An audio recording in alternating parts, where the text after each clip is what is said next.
Danganronpa.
What?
Like... Hey! Hey!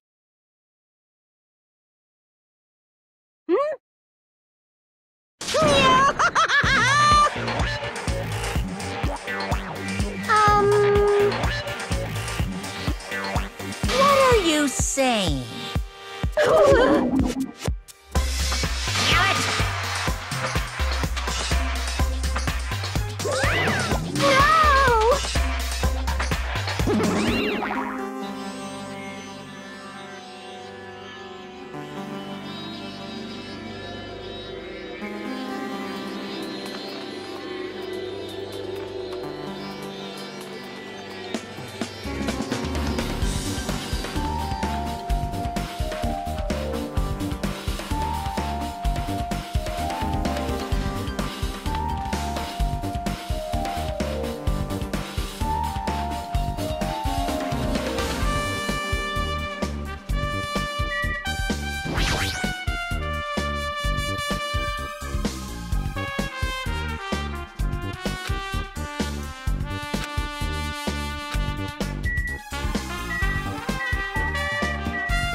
hear me?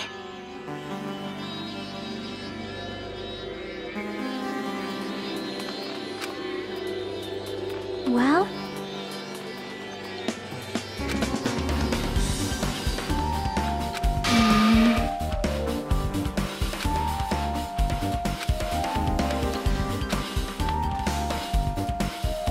I think...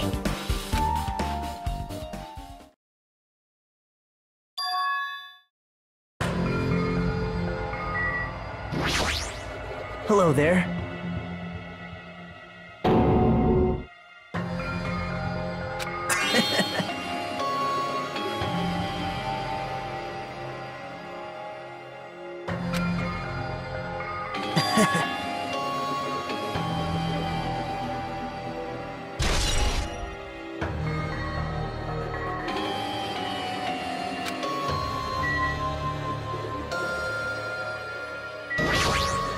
I think...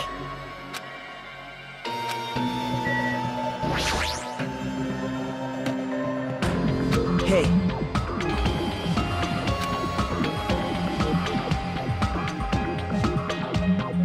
Now then.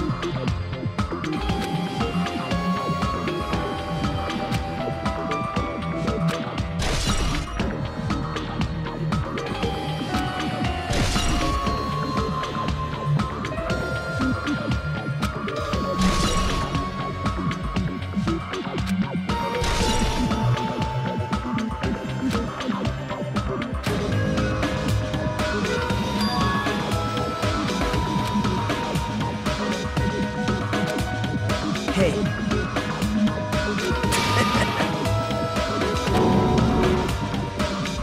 Could it be? Wow.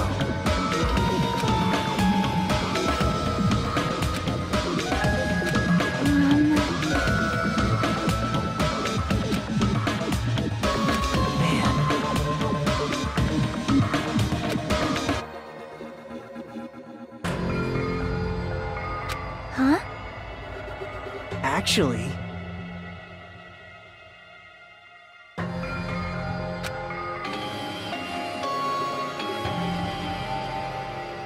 Well...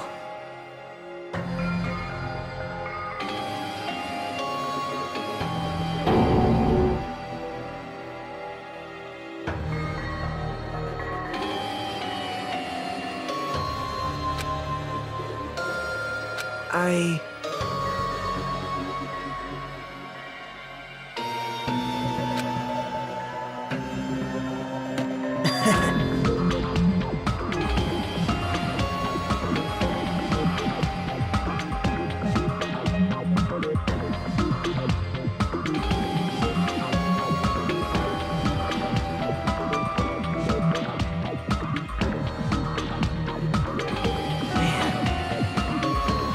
You stay quiet.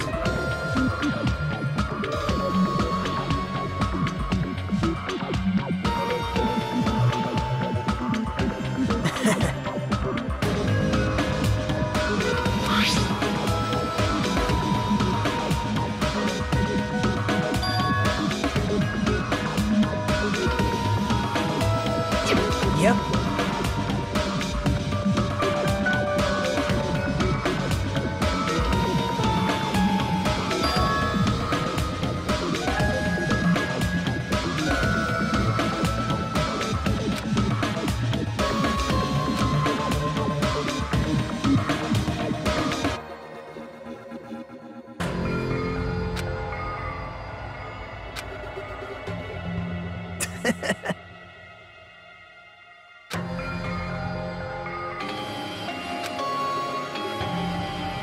Right?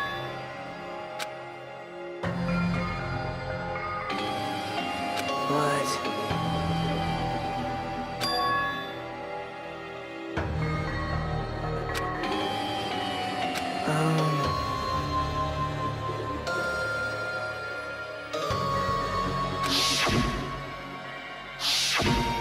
Hey.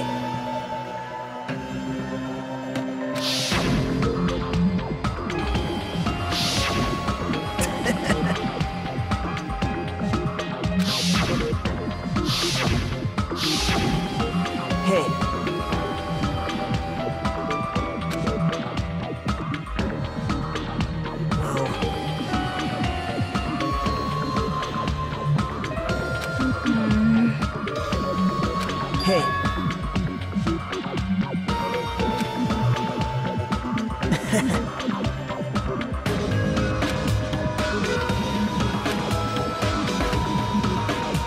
Jeez.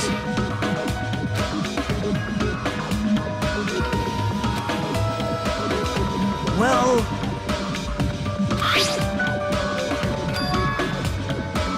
Yep. Perhaps. How unfortunate.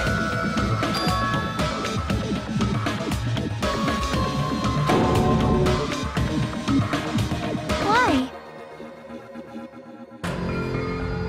Jeez.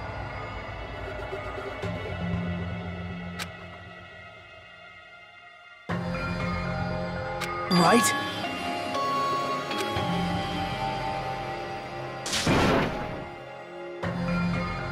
Man.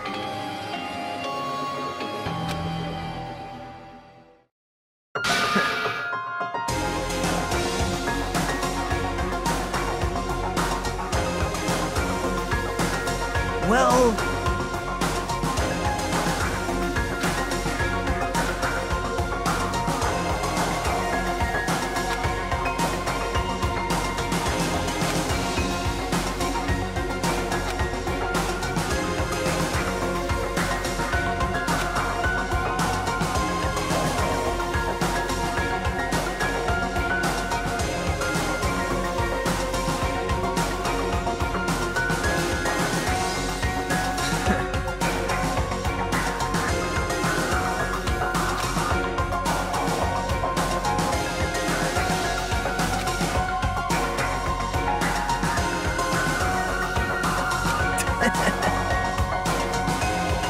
Isn't that right?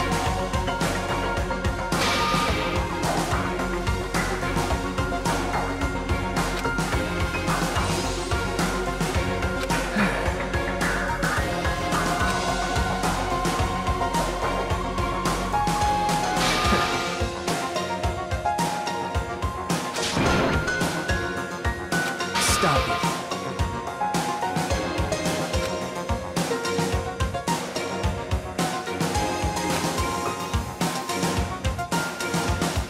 There's no mistake. You don't even know?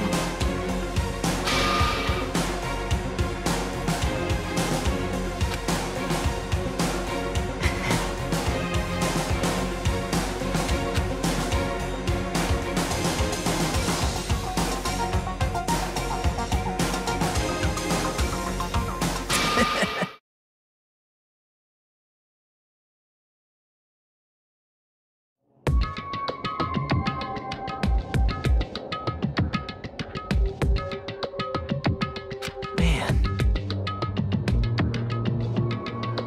That's not it.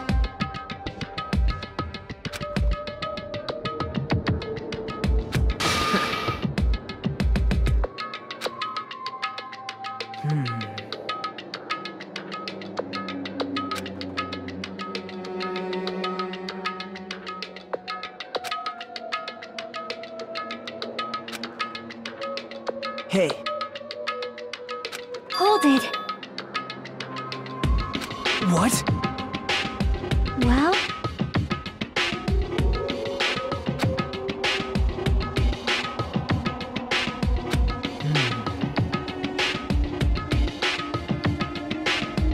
Yep. Hey, hey. Hey. So...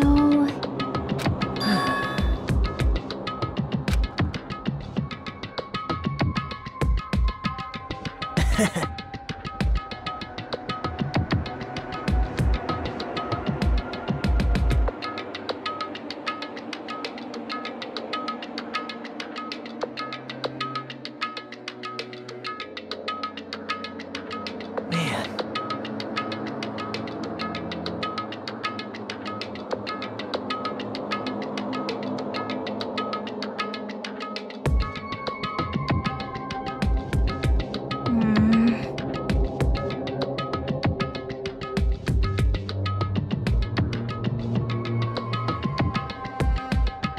Jeez.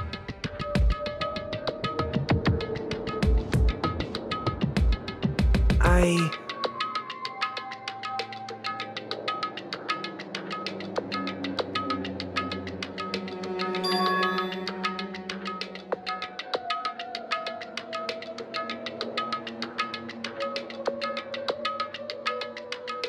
stop it.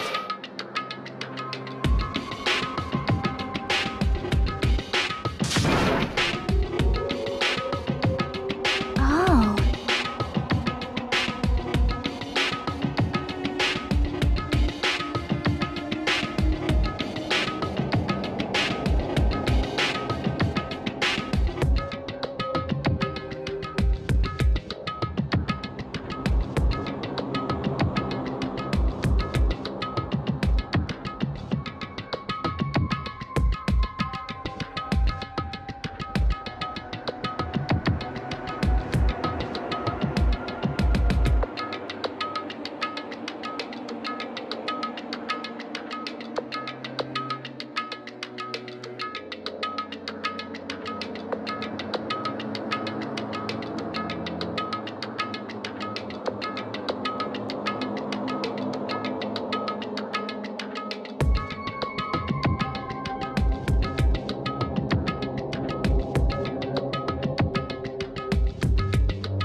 You're right.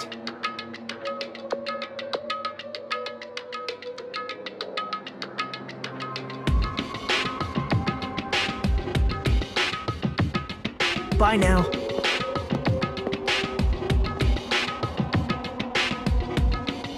Hey.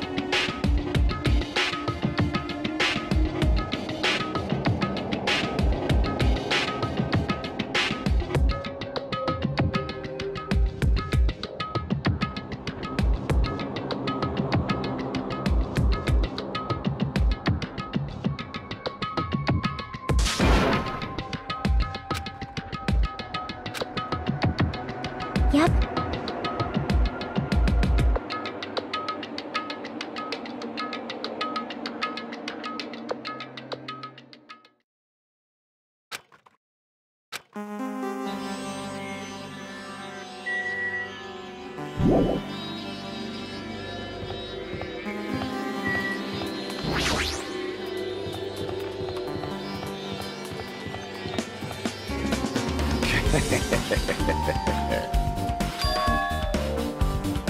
Yo. Hey.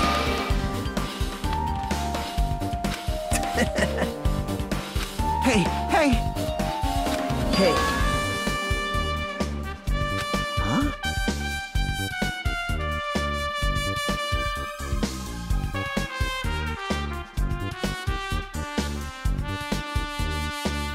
You stay quiet.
It's obvious.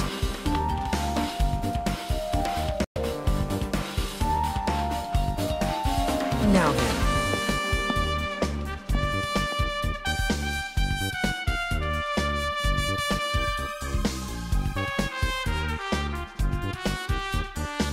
Oh my!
Hey.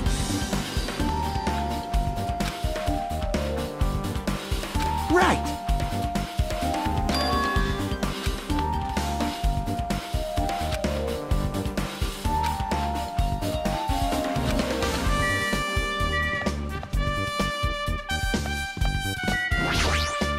Damn right.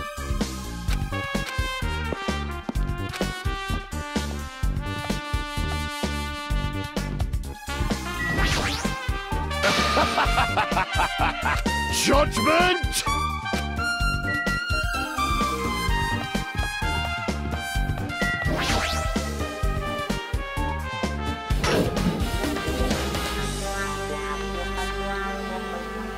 You serious? Damn it! Hey. Wow.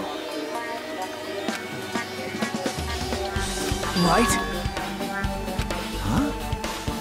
It cannot be. I won't forgive you. You don't know? Damn it! You stay quiet. Jeez.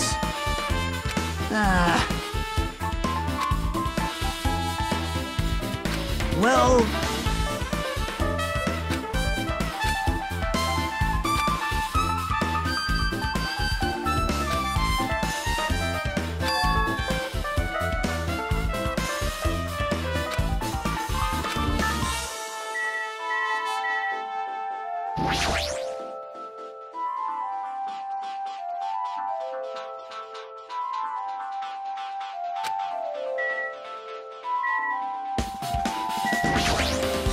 Damn it!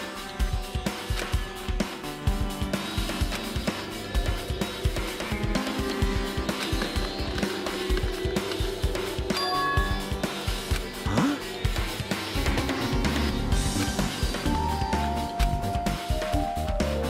Maybe...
You're the worst. Jeez. Well... You don't even know?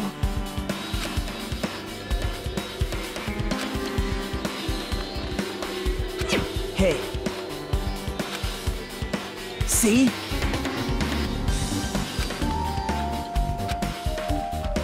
Now then.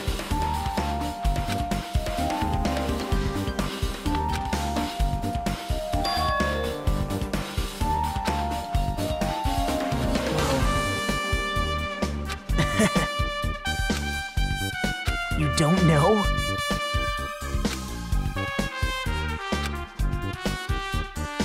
It's obvious. Well...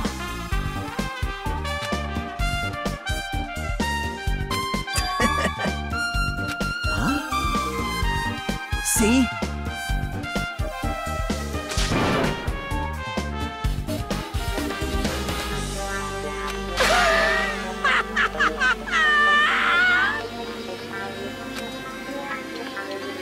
Hey.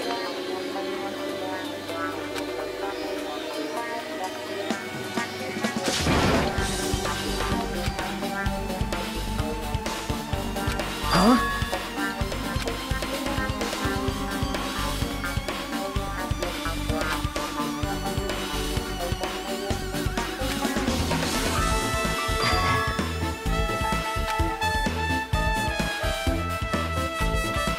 Now then.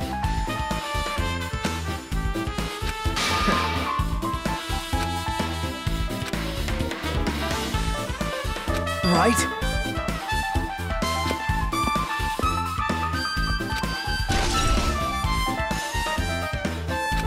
Huh?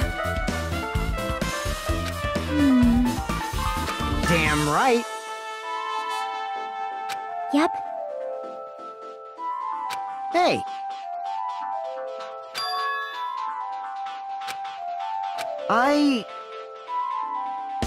Jeez.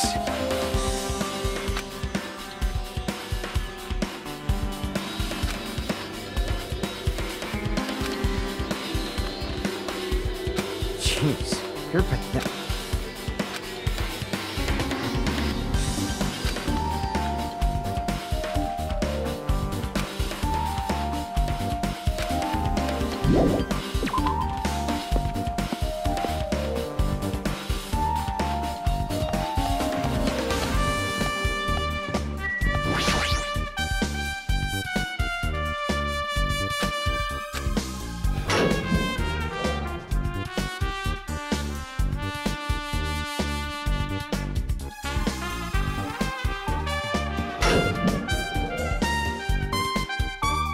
What's up? Hey, hey. You! Hey, hey! Now then. Even so. Hey!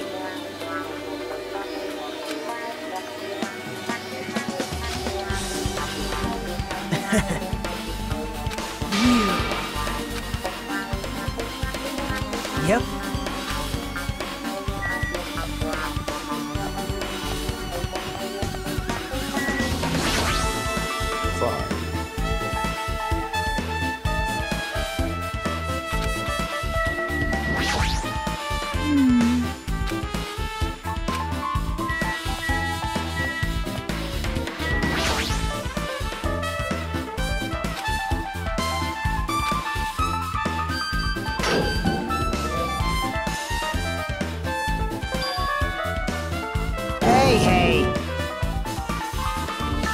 impossible! Hold it.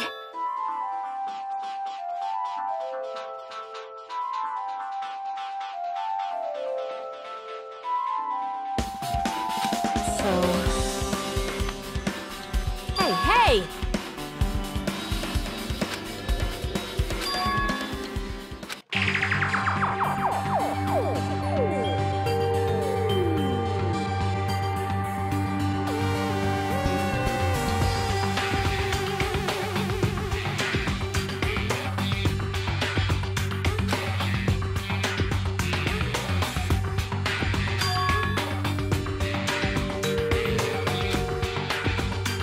Hey, hey!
I see.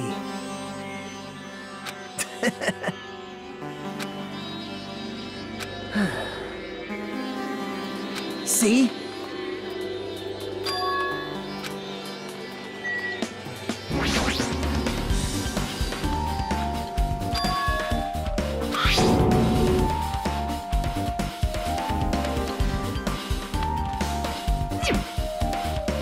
Now then. See?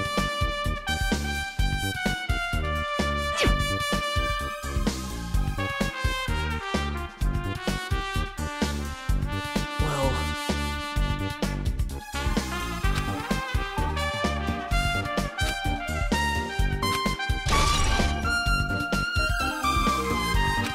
What?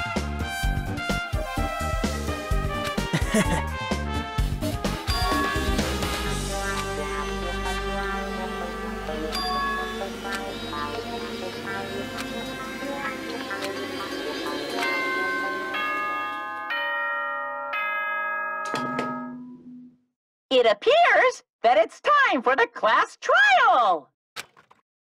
To tell you the truth, I'm tired. Extremely tired. I feel like spending the rest of my life hibernating already. Man, I know it's bad, but I'm so sleepy. I just want to ditch. Though I really don't feel like it, I'll show you my serious side when you come to the class trial. Even though it's impossible since it's so annoying, you can count on me to take this seriously.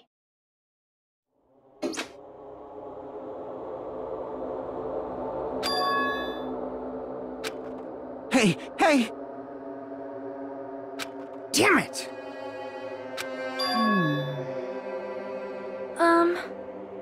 Hey!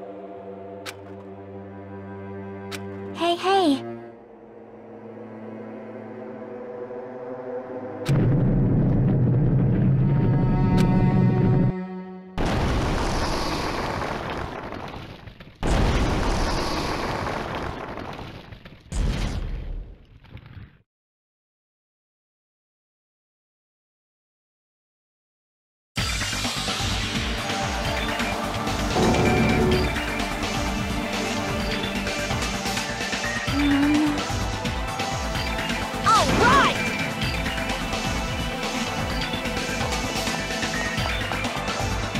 Jeez, you're pathetic. It appears you cannot escape. It's nearly showtime!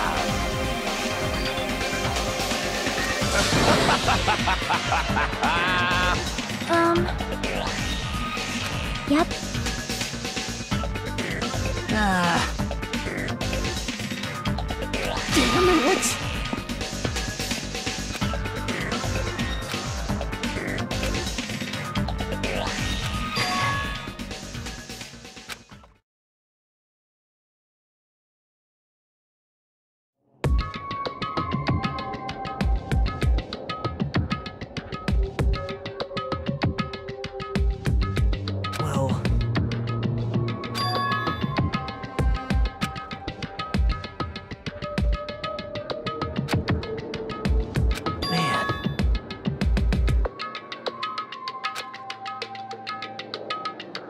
Damn it.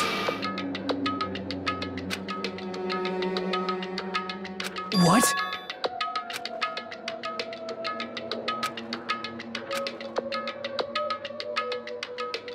Isn't that right?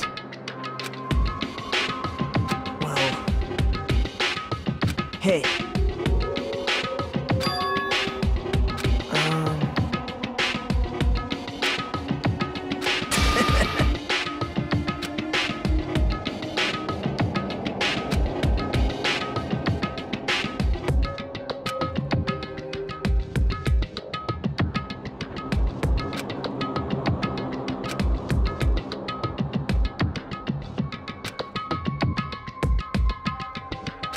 No good at all.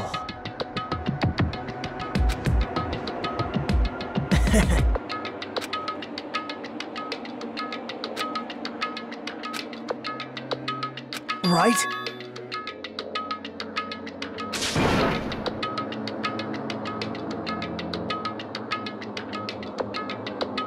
Man.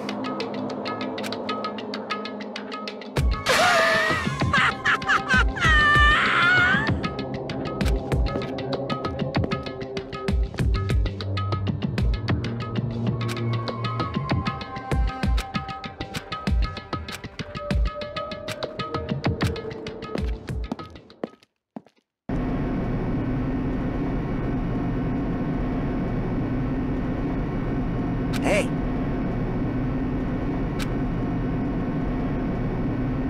Well, yeah.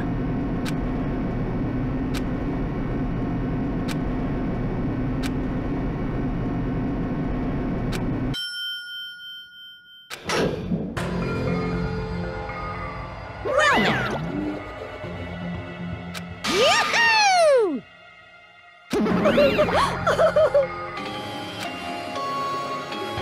Hey, come on now. Now I'm really angry. Hey. Now then.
Now then, let's begin with a simple explanation of the class trial. During the class trial, you will present your arguments for who the killer is and vote for who done it. If you vote correctly, then only the blackened will receive punishment. But if you pick the wrong person, I'll punish everyone besides the blackened, and that person will earn the right to leave this island. I'm sure you guys are starving by now, but let's get revved up and raring to go! Whoever survives will be treated to a fancy lunch. Guess what? Rabbit curry is on the menu! Huh? I'm not the main ingredient, right? I'm here today because Coach Nekomaru risked his life to protect me. I'm gonna be the one who avenges him. I'll definitely find out who the killer is. I'm definitely not tempted by curry. Got it? Akane! You seem to have an impressive amount of drool flowing from your mouth. Hey, why don't we try going over the incident? We weren't able to leave Strawberry House, so I want to make sure we get a detailed understanding. I discovered Nekomaru's body a little before 7 a.m. I headed over to Grape Tower from Monokuma Taichi and found the body there. Hajime and Chiaki were also with me. Hajime was with Miss Sonia and Chiaki that early in the morning? Don't tell me you three were together since last night! Imbecile! I am not some woman with flexible legs! Of course you're not. You're much classier than that. With legs like those, I could probably do the splits real easy. We just happened to run into each other on the first floor of Grape House. We went to the tower together. And then, the three of us discovered Nekomaru's body. The body discovery announcement was made soon after. Akane heard that and rushed over. We heard the body discovery announcement too, from Strawberry House, obviously. As I recall, we found out the elevator was out of order, which left us stuck. So we decided to go to the tower for the time being and headed for Strawberry Hall. But someone even broke Strawberry Hall's door button. We couldn't go anywhere because of that. Thinking we should at least find some method to communicate, we set our sights on the lounge telephone. Forget these boring intros. Let's talk about the killer. Anyway, it's definitely someone from Strawberry House. What do you mean, definitely? There's no way a chick would kill someone so cruelly. So it must be one of you Strawberry House dudes. One of you better hurry up and confess, or I'll break all of you in half! You're the cruelest one here! Now, enough with the lovers' quarrel. We need to think about this seriously. We don't have the luxury of discussing irrelevant things. The incident this time has many questions. The incident notwithstanding, I also have many questions. Then let's start with something even Miss Sonia can understand. The weapon. Well, the weapon is obvious, right? What the heck, you guys? The weapon! You can totally tell just by looking.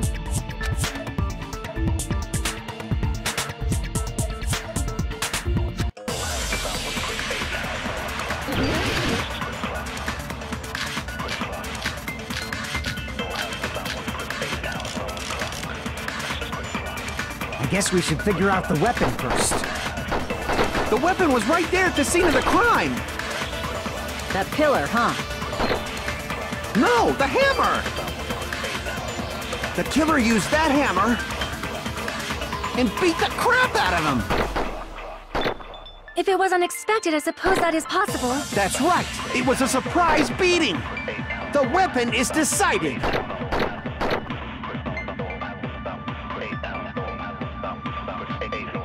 I guess we should figure out the weapon first. The weapon was right there at the scene of the crime! That pillar, huh? No, the hammer! The killer used that hammer and beat the crap out of him! No, that's wrong!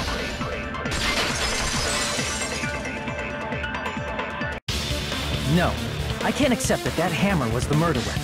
Why not? Why can't you accept it?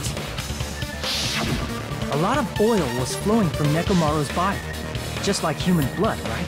If the hammer was used to beat Nekomaru, you'd expect some oil to be on it at least. But that hammer was clean. So that's why you can't accept that it's the murder weapon. Well, yeah, but the killer might have wiped off the oil later. Why? Well, obviously, to make the hammer look like it's not the murder weapon. Then why bother cleaning the oil? If they didn't want it to look suspicious, they would have discarded the hammer. You're pretty insightful, baby gangsta. Baby gangsta? Me? Just so you all know, I was trying to test you guys.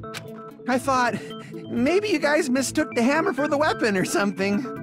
Seems that was a waste of time. Then what was the real weapon used to murder Nekomaru? That's the problem. There wasn't anything else at the crime scene that looked like a potential weapon.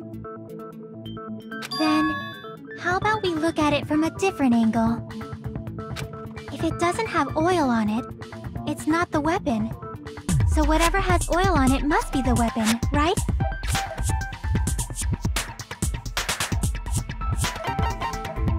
I see! The only thing with oil on it is that broken pillar. Then that pillar is the weapon! Coach Nekomaru got clobbered with that pillar! Nobody could withstand a blow from that pillar. Even if you used 100% of your muscle strength, it would be impossible to wield it as a weapon. Why? We tried to move it, right?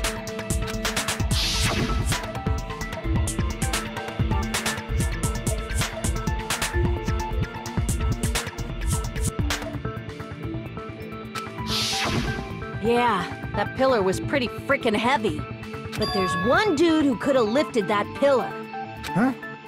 Who are you talking about? Coach Nekomaru's robot body! With that dude's super strength, lifting a pillar would be real easy. So, he lifted the pillar, and then what? Did he use it to beat himself? You mean Nekomaru killed himself? Don't be stupid! He ain't the type to commit suicide! Then even if Nekomaru could have lifted that pillar, it has nothing to do with the case at all. Well, I guess you're right. What the heck?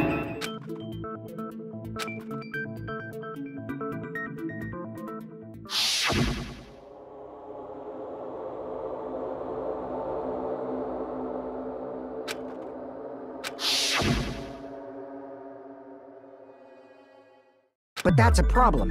If it's not the pillar, then there's no other weapon we can think of. There may be a way to use the pillar as a weapon without lifting it. Huh? For reals? Yes, for reals. I see. So my gut was right after all. All right, it's up to you, Sonia. Prove that pillar was the murder weapon. Understood. Then I shall give it my all. Sonia, here I go!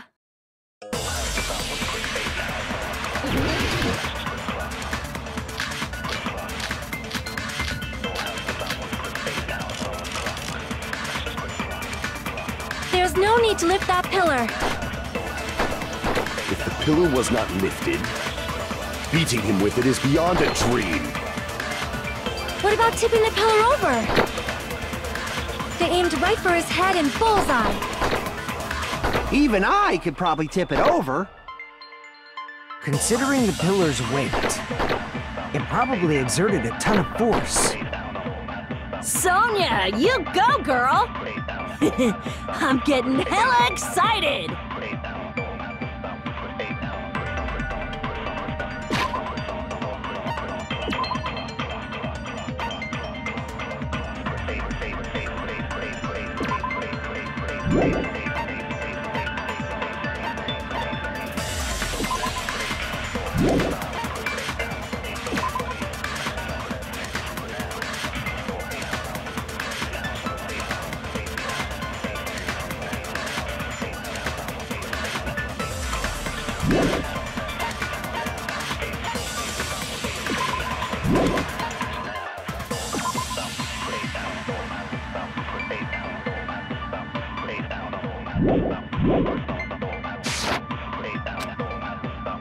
There's no need to lift that pillar. If the pillar was not lifted, beating him with it is beyond a dream. What about tipping the pillar over? No, that's wrong!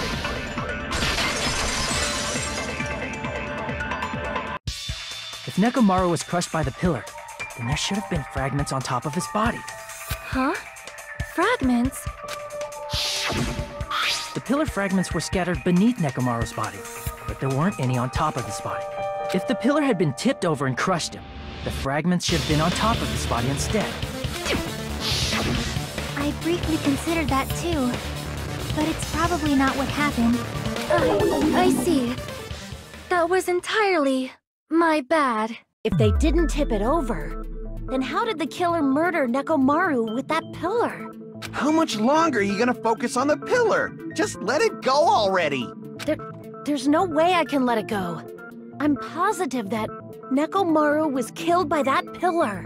Why are you so certain about that? I just have a feeling. A feeling, huh? That's just your instincts. But we can't say for sure that that instinct is wrong, can we? There's another way to use that pillar to kill. You guys just haven't noticed it. Is that true? Then I shall ask you, what way is that? You guys, same as usual. You're unable to clear a path to the future with your own powers, so you just stand there and falter. What a waste of talent. And you all intend to fight the Future Foundation? You make me laugh. What did you say? Regardless, it's not like I want to die with the rest of you. So I guess I should lend a hand. Hey, Nagito, what the hell happened to you? How come you're not talking like a lunatic anymore? I've learned a valuable lesson. Ignorance is by far the greatest shame. Huh? What do you mean? Who cares? Just tell us how the pillar was used to kill! Well, first of all, the pillar itself is not enough. But when combined with a specific item, there's a way it could be possible. A specific item? Of course, the ultimate weapon. Ultimate weapon? Isn't that the thing you get when you clear the final dead room? So, Nagito knows what the ultimate weapon is? Of course I know, but I'm pretty sure everyone else has seen it, you know? We've seen it? That's right. You've seen it clearly. Because I, the one who has claimed dominion over evil, am the ultimate weapon. I am he who cuts the insolent catalyst which flows out from the chaos with the sword of victory. It's only fitting that I deserve to be called the ultimate weapon. No, you are far greater than the ultimate weapon, since you wield your 4 dark devas of destruction. I see. I don't know why, but I'm not liking this. Cut the bullshit and say it clearly. What is the ultimate weapon? In order to clarify that, we first need to solve the secret of the funhouse. Huh? The secret of the funhouse? You still don't realize it? Jeez, get it together. You're supposed to be the symbols of hope, aren't you? Ah, I forgot. Except for Hajime, of course. Except for Hajime? If we make it out of this, I'll explain it to you guys.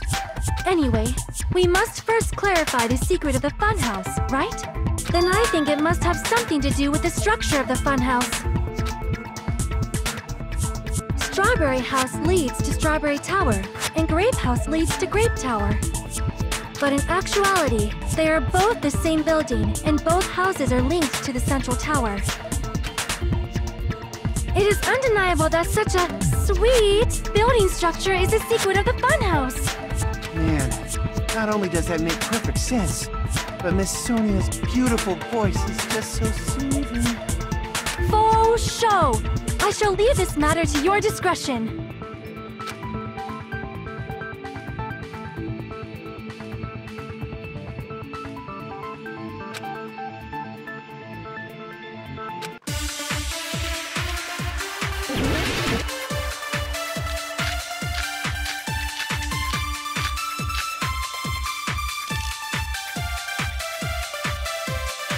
In truth, Strawberry Tower...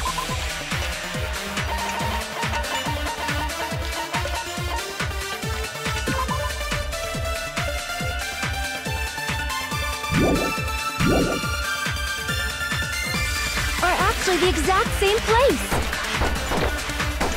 So that's the secret of the funhouse. Is that really it? It's weird to say they're both the same place. I mean, the walls are different colors. And the designs on the floor are also different. We've already settled this problem. Give it 10 years before you argue with Miss Sonia.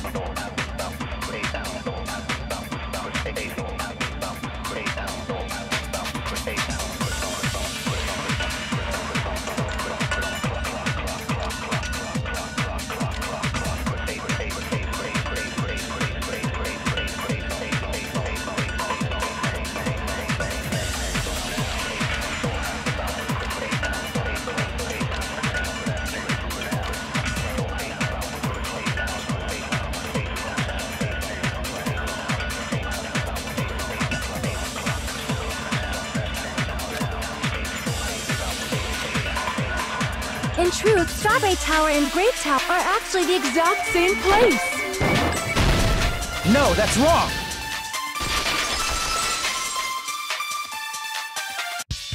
Both of those towers, are they really the same place? Why are you asking that now? Do you harbor a grudge because my kingdom destroyed your homeland? Hajime, I won't tolerate any sort of rebellion. I mean, doesn't it seem strange? When we went to Grape Tower from Grape Hall, Nekomaru's body was in front of the door to Strawberry Hall. But when we went to Strawberry Tower from Strawberry Hall, his body was in front of the door to Grape Hall. It's probably some kind of trick, like the floor rotating 180 degrees or something. If it is, then see? That means it could have passed as the exact same place, right? If so, then what? Do you seriously think such a simple answer is the correct answer? Does that mean he's wrong? Oops, I guess I've said too much. If the floor didn't rotate, then that means we need to think about the structure of the building again. Bow down! Then how about this? Somebody moved Nekomaru's body. Well, we were moving from Grape Tower to Strawberry Tower, but we should have all been together during that time. Even if they tried to move the body inside the tower. Then Monokuma did it. While we were moving, Monokuma quickly moved things around. But Nekomaru's body wasn't the only thing moved. Are you saying the broken pillar was moved too? If it is too heavy to carry, let them roll it. Just like if there is no bread, let them eat cake.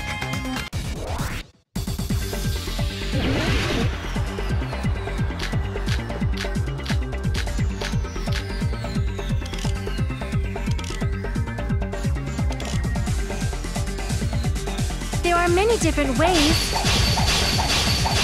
The body and the pillar could have been moved.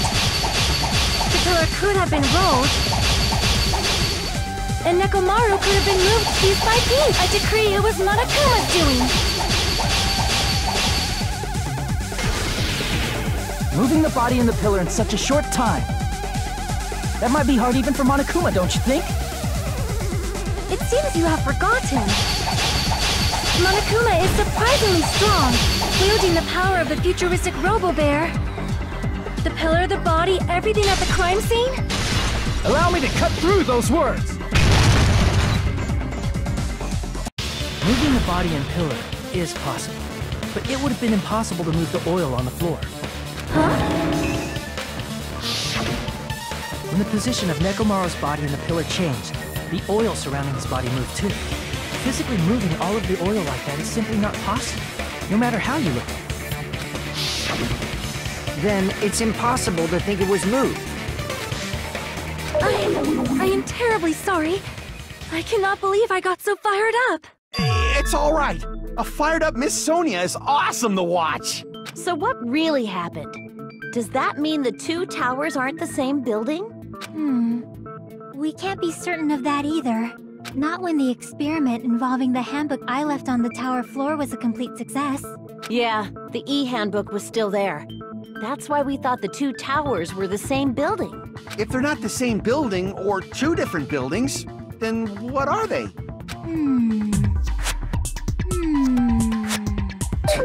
No idea, huh?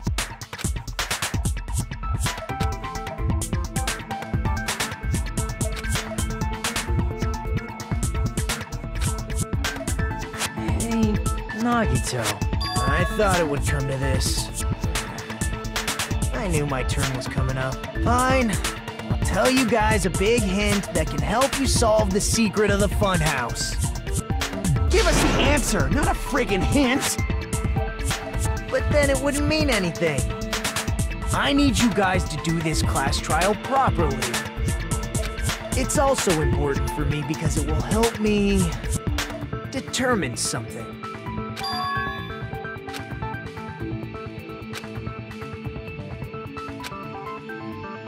But how do we know your hint is any good? It's suspicious that you're the only one who knows it. I have a good reason for that. The reason I'm the only one who knows it is because I was the only one who performed the appropriate action.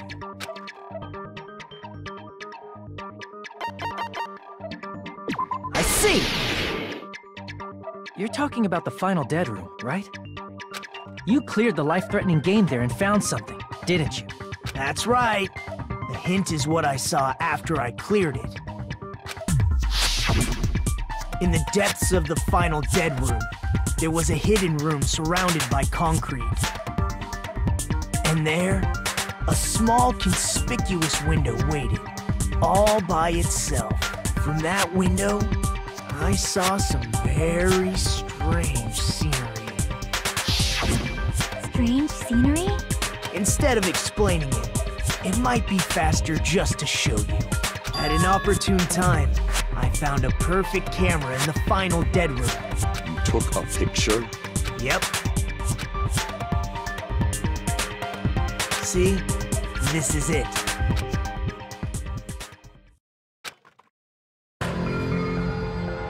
Let me explain it to you again. I took this picture on the first floor of Strawberry House, from the secret room within the final dead room. But don't you think it's weird? If the Funhouse's structure is what you guys have been thinking, then there's lots of things that don't make sense in this picture, right?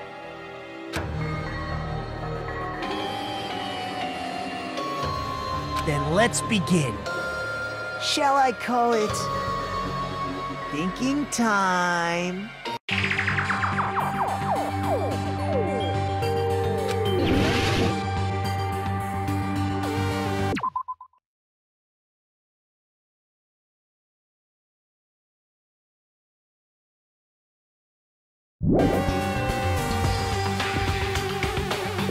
Here!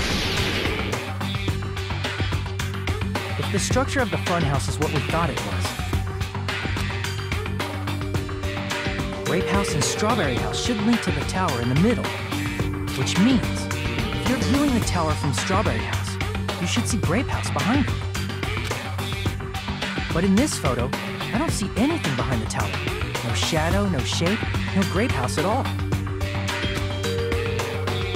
I see. And is that it?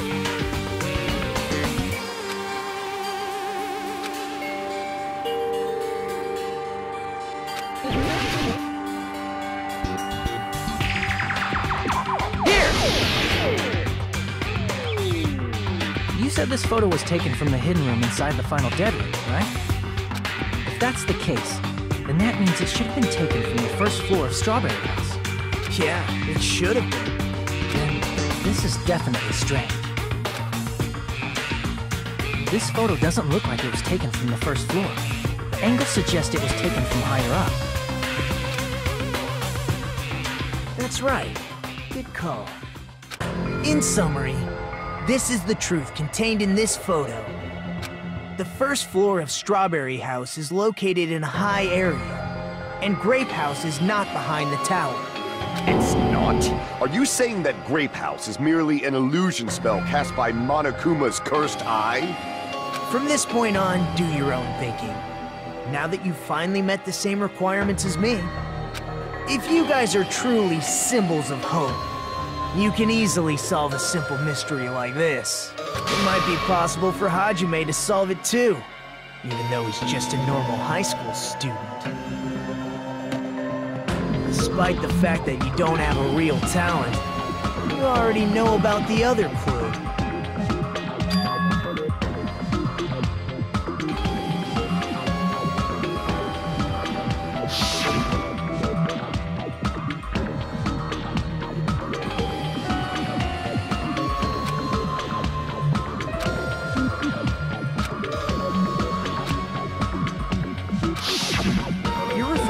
Suddenly appeared on the second floor of Grape House, right?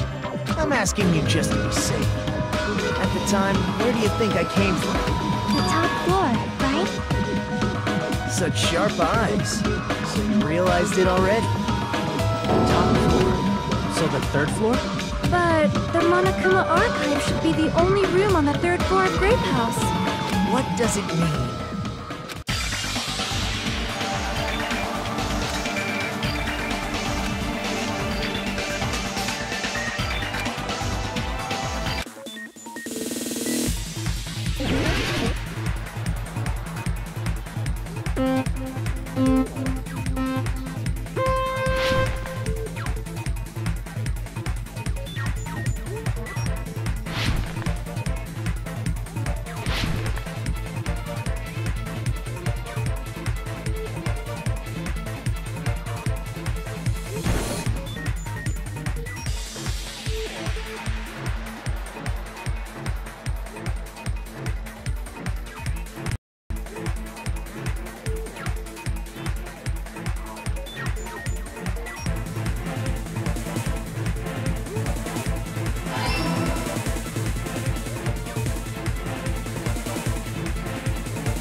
It's all coming together!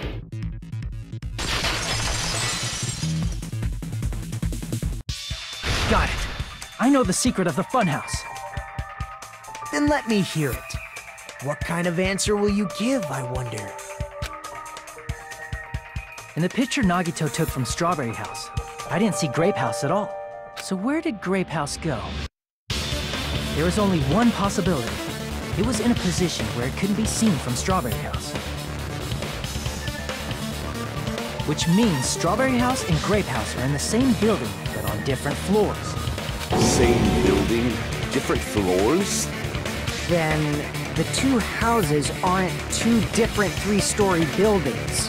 They're actually one 6-story building? If you think about it like that, based on Nagito's picture, it's clear where Strawberry House is located.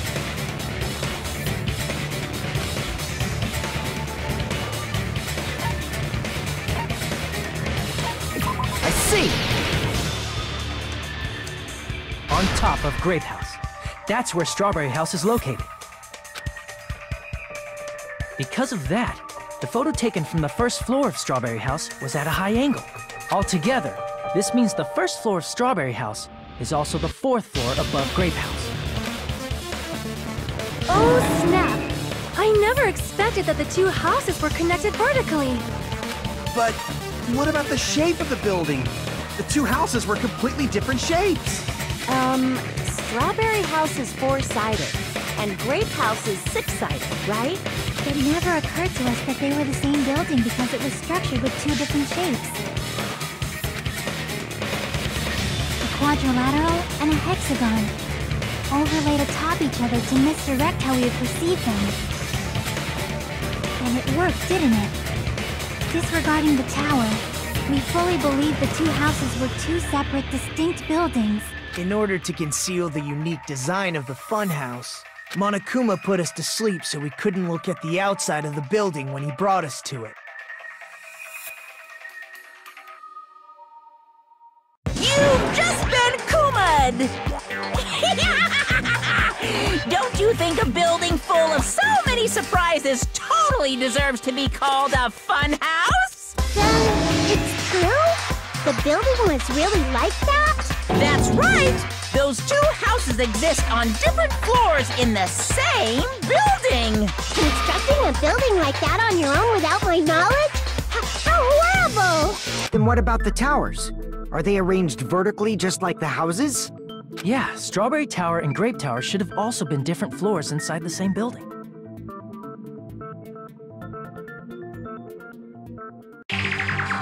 Just like Strawberry House was on top of Grape House, Strawberry Tower was also on top of Grape Tower. However, if they're different floors within the same building, why was Nekomaru's body in both places? Aw, your precious hammies don't know? But it's so simple. Alrighty then. I'll be the one who solves this mystery in a flash. Please watch me, Miss Sonia. Oh, I see. Do whatever you like. I'll definitely make her watch me. I'm gonna stand out till she notices me.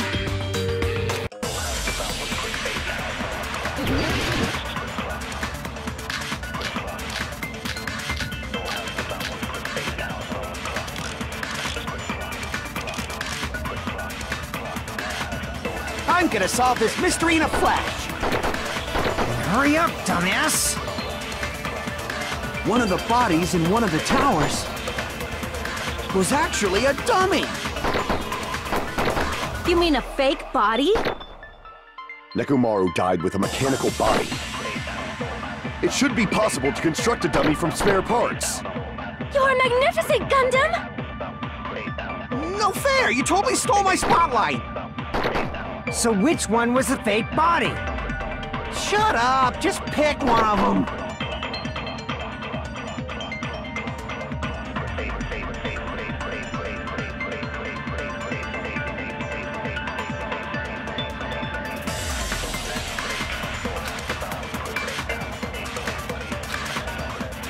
I'm gonna solve this mystery in a flash! Hurry up, dumbass! One of the bodies in one of the towers was actually a dummy! No, that's wrong!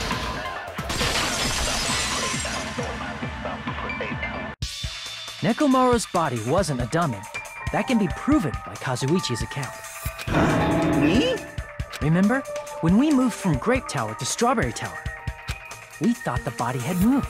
And that's when you said...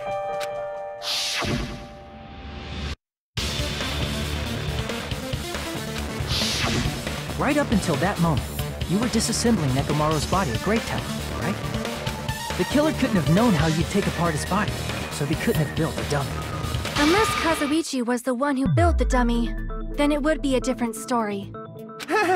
Miss Sonia, that's a pretty harsh joke.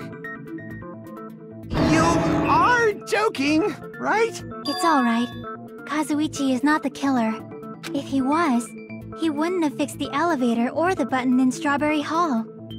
It'd be much more convenient for the killer if it stayed broken. I see.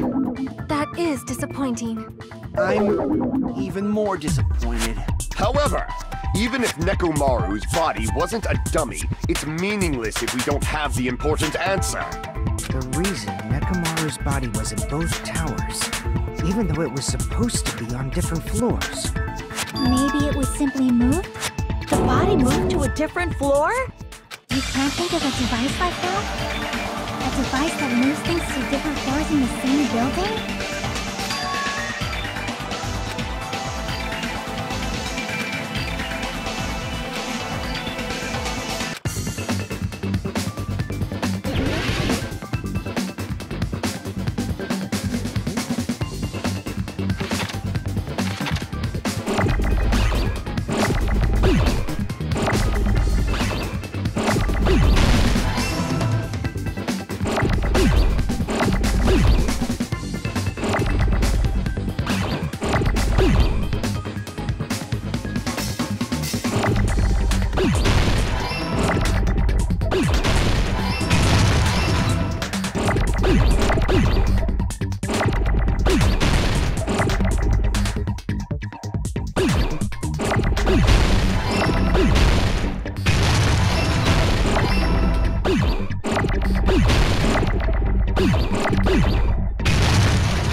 Must be talking about an elevator. What? Are you saying Nekomaru's body was transported using an elevator? Where the hell is this elevator anyway? It's the tower itself. The inside of the tower is one big elevator. Which means the tower was designed so that the whole room goes up and down like an elevator. So whether you enter from Strawberry Hall or Grape Hall, it all leads to the same room, right?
So that's why we could only enter it from one side or the other.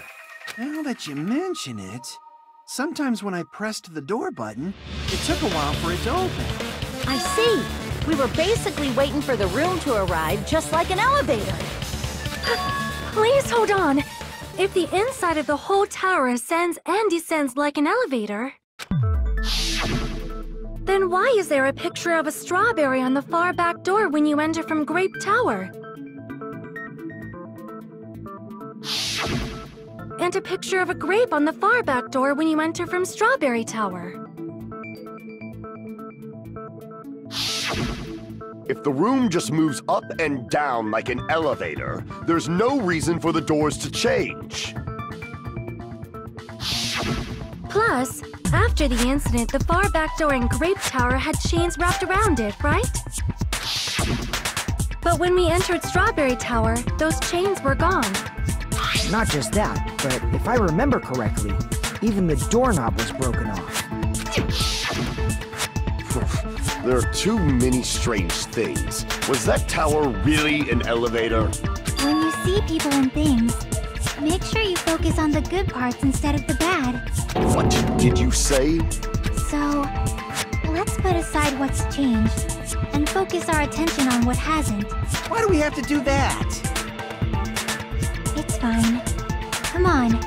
What does everything that hasn't changed have in common?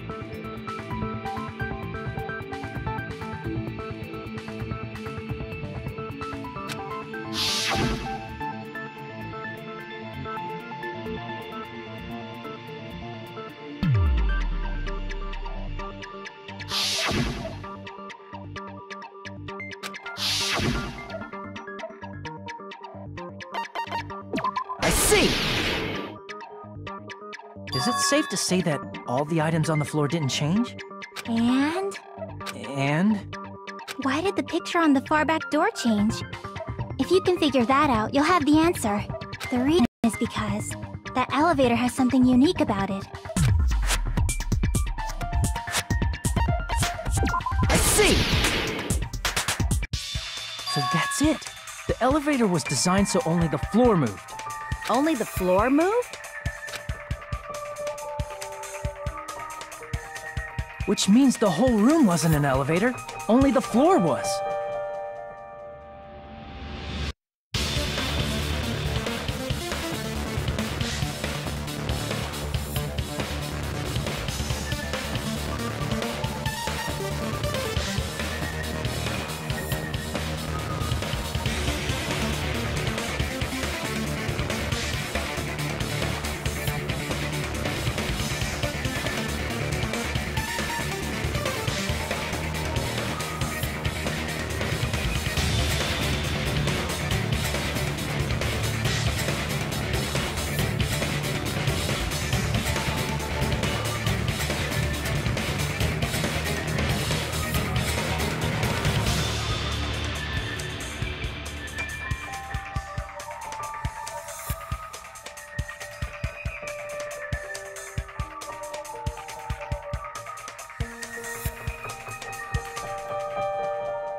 That's why we saw different doors in each tower.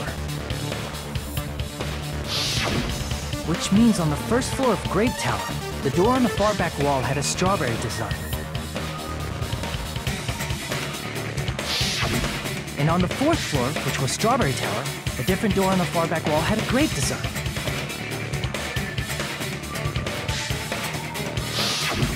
Then, where do the different floors lead?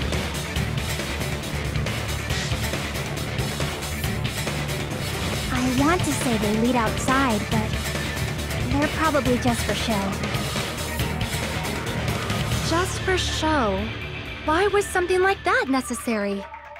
So we'd falsely believe that the doors were connected to where their picture signified. It was actually very effective.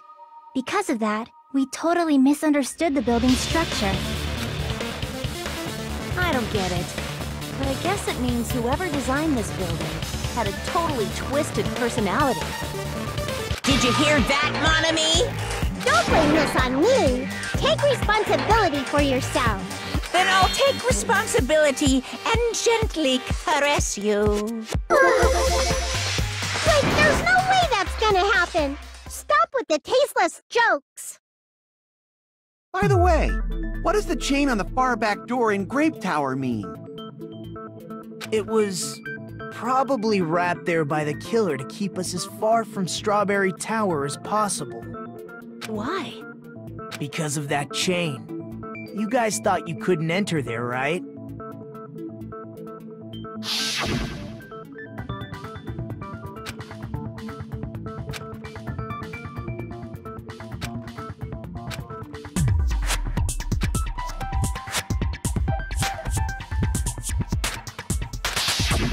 The killer destroyed the Strawberry Hall button, so we'd stay away from Strawberry Tower. Everything was done to tamper with the evidence, so we wouldn't find out about the secret of the funhouse. The appearance of a body in the tower would contradict what we thought we knew about the building. In that situation, if we'd gone to Strawberry Tower, we'd have seen that contradiction firsthand. And using that as a clue, we might have discovered the truth. The truth that the two houses and the two towers are actually one complete vertical building. The killer wanted to keep us from learning that. That's why they made us stay away from Strawberry Tower. They destroyed the button and wrapped a chain around the door just for that? Would it really have inconvenienced the killer if we learned the true structure of the building? It would have been a major inconvenience. After all, this funhouse is strongly connected to the ultimate weapon that killed Nekomaru.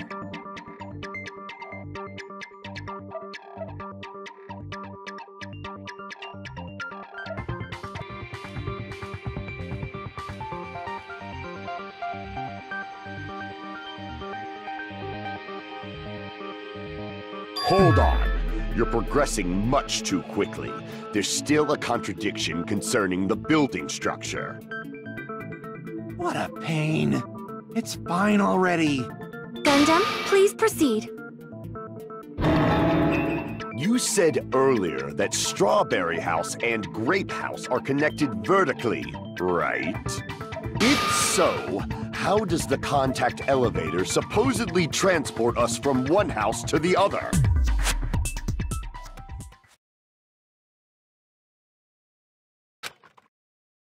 If that elevator moves vertically, then when your back is facing the elevator, both towers should be on the same side. But does this reflect reality? Inside Grape House, Grape Hall is on your right when your back is to the elevator. And inside Strawberry House, Strawberry Hall is on your left when your back is to the elevator. Which means the houses are on exact opposite sides of the tower. Answer me, fiend! What does this mean? What does this mean?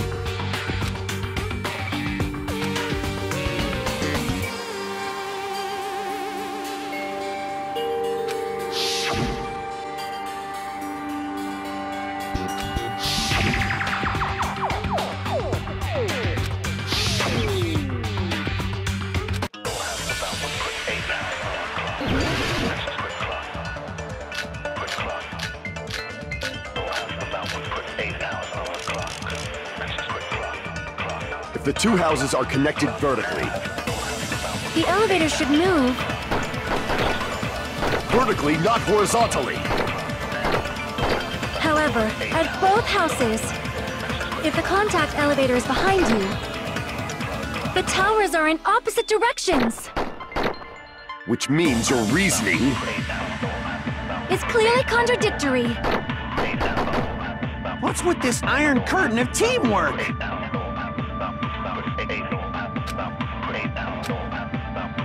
If the two houses are connected vertically, The elevator should move. vertically, not horizontally. No, that's wrong!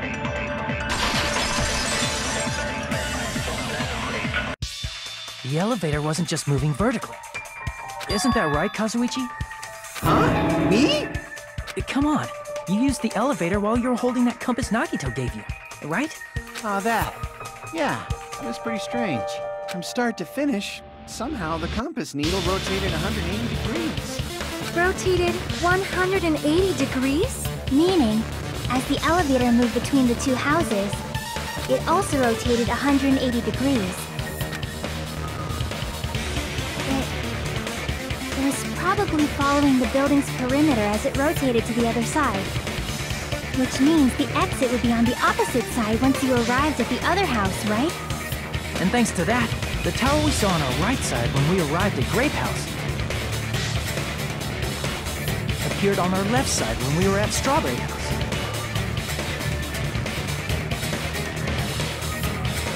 An elevator that rotates while it moves. Is that even possible? It's like something from an amusement park. Well, a funhouse is an amusement park attraction, you know. And since the building doesn't really need to be structurally practical, it makes for some splendid fun. That's not splendid at all! You're inhuman! You say I'm inhuman, but I'm just a bear. So I was never human to begin with. I'm different from these lowly humans. So we're done with the secret of the funhouse, right? Then let's start talking about the important stuff. What's the ultimate weapon that killed Nekomaru? And how'd they combine it with the pillar? Huh? You still don't know what the ultimate weapon is yet? It's what I found at the Octagon, you know.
What is the Octagon? I haven't heard about that yet. Oh my... I can't believe I have to explain that now.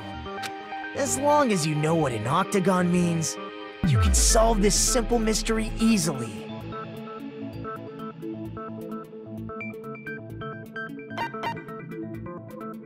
I see! If I recall, an octagon is a shape with 8 sides, right? I didn't expect you to know that. For a substitute reserve course student, you're quite knowledgeable. I guess I should continue listening. Where is the place befitting of the name Octagon?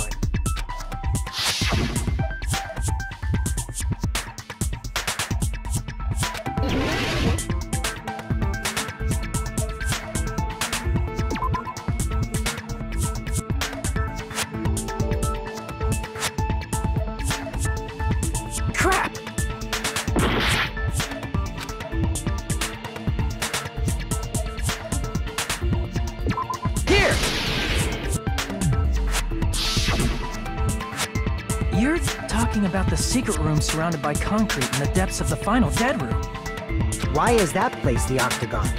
You know how the four-sided strawberry house is on top of the six-sided grape house? If you cut a four-sided shape out of a six-sided one, you get 8 edges. It becomes an 8-sided shape.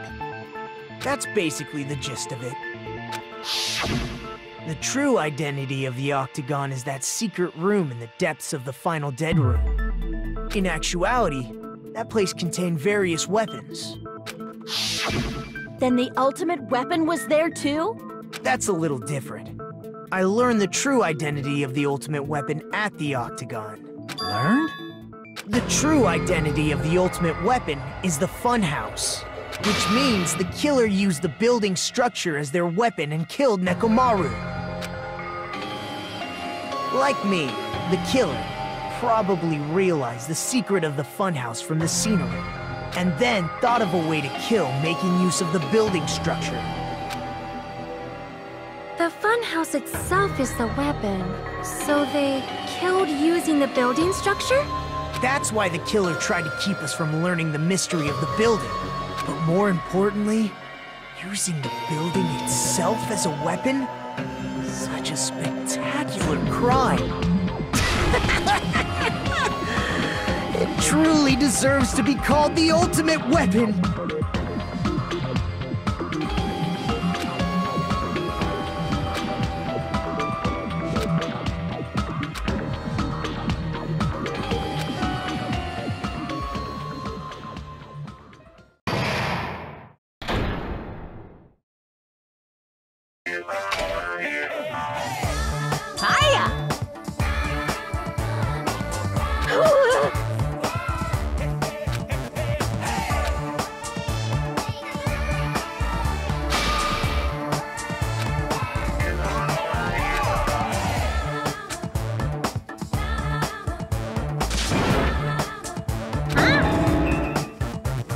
Okay, everyone, all together now!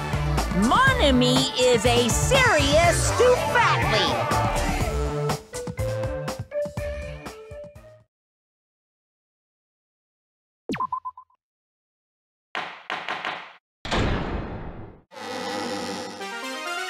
Hello!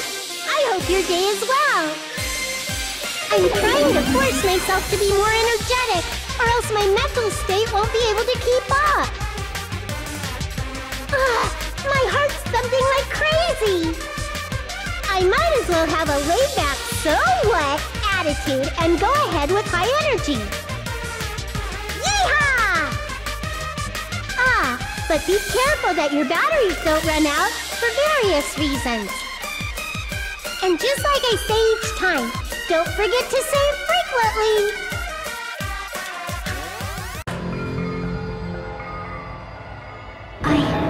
I never expected the funhouse itself to be the ultimate weapon. Oh well, let's just press on ahead. Is it really alright to accept a situation so easily? I mean, that's not what's important.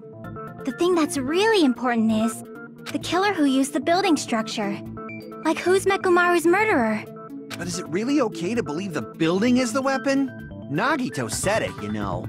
There's no way I'd lie at such an important moment. I don't want to die either.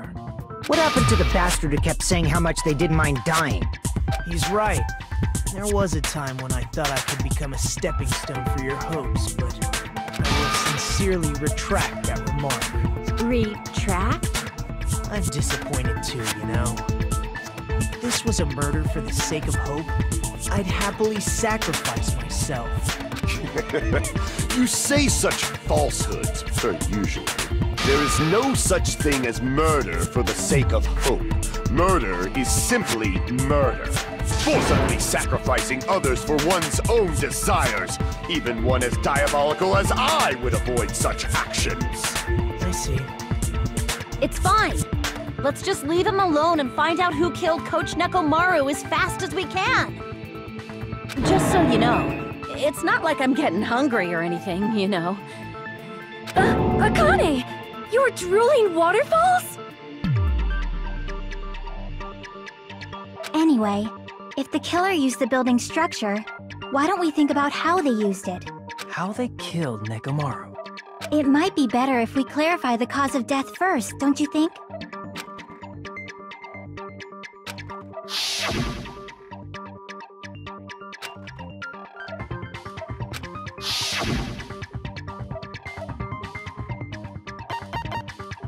I see!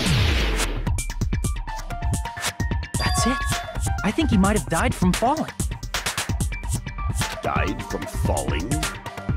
If the funhouse's secret is that it's a structure where both towers and houses are vertically connected, then the killer made use of its height and caused Nekomaru to die from falling.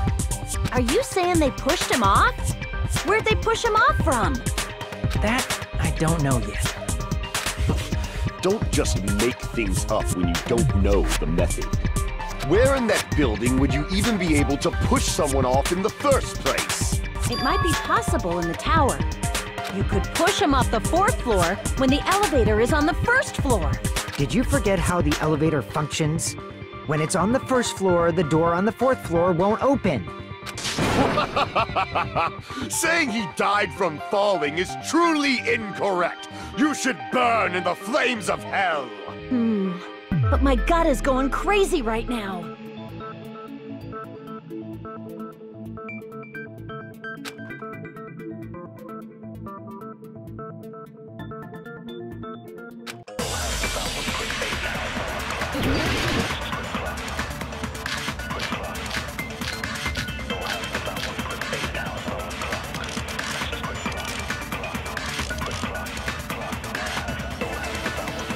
When the elevator is on the 1st floor, you can't go through the door on the 4th floor.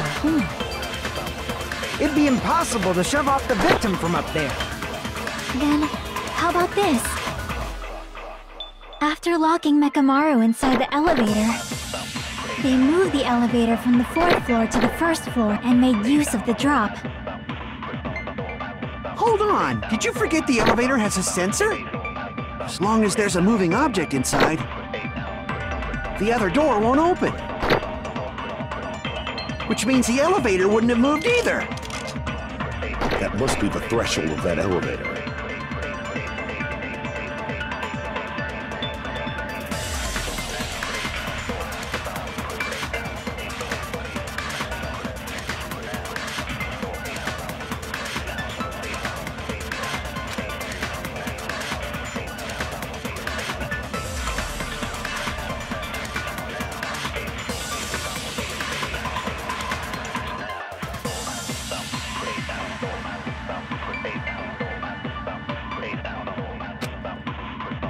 When the elevator is on the 1st floor, you can't go through the door on the 4th floor. It'd be impossible to shove off the victim from up there. Then, how about after locking Nekomaru inside the elevator, they moved the elevator from the 4th floor to the and made use of the drop? Hold on! Did you forget the elevator has a sensor? As long as there's a moving object inside. No, that's wrong!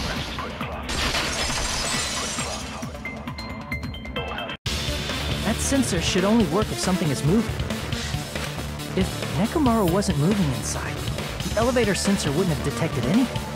Could it be his sleep mode? When Nekomaru's goodnight button is pressed, all of his functions shut down, and he enters sleep mode. If he's in sleep mode, the elevator sensor wouldn't have noticed him, right? I see. So that's how... However, even if they moved the elevator in that manner, Nekomaru would have just moved along with it. There would have been no drop for him to fall and die from, yes? That's what I was about to explain, before Kazuichi interrupted me. Silence, pest! Now you're calling me a pest?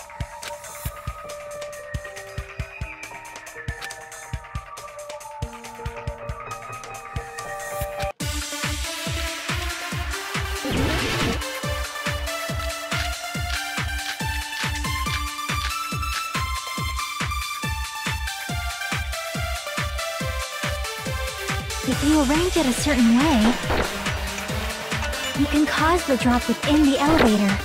So you're telling us all to think about the arrangement, right? That arrangement is... The hammer is suspicious. Isn't it about time we went over the pillar again? What about the oil on the floor? The doorknob on the floor seems suspicious. I agree with that.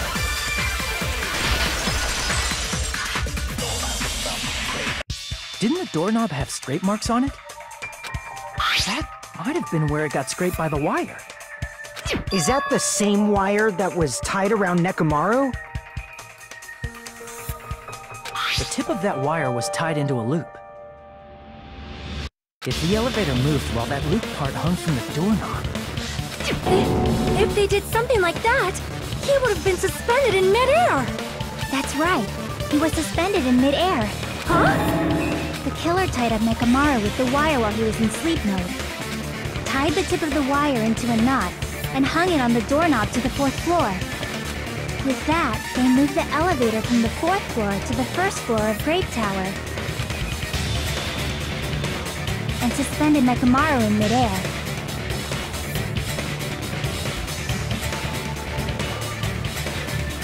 That's right! He was so well hung! Kinda like... You better not finish that sentence!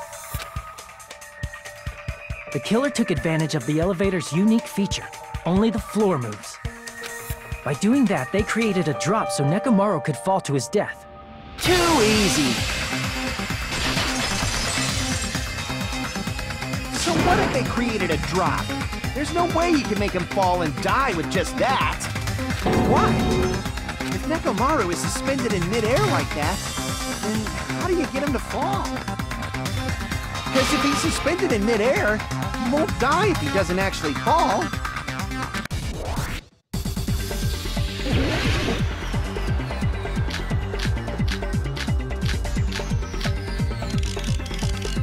Even if they suspended Nekomaru from a wire, how would they make him fall? There's no one in the tower to push him up. There's no way they could do that. It doesn't mean someone had to push him off. It's possible that he fell on his own. What? Nekomaru fell on his own? Nekomaru should have still been in sleep mode, right? Allow me to cut through those words. What do you think would happen if Nekomaru woke up while he was suspended upside down in midair? What are you saying? Like, how would he even wake up? He has an alarm inside his body. As long as it was armed, it would have deactivated his sleep mode. Which means the killer set the alarm before they suspended Nekomaru. If you woke up from an alarm and realized you were hanging upside down and had no clue why, if something like that happened to you, you would start panicking a lot, right? Instinctively, your body would start moving. Nekomaru probably did exactly that. And then, in order to make him fall from the force he was generating, the wire was hung on the tip of the doorknob so it would easily slip off. In actuality, the scrape marks caused by the wire were near the tip of the doorknob, right?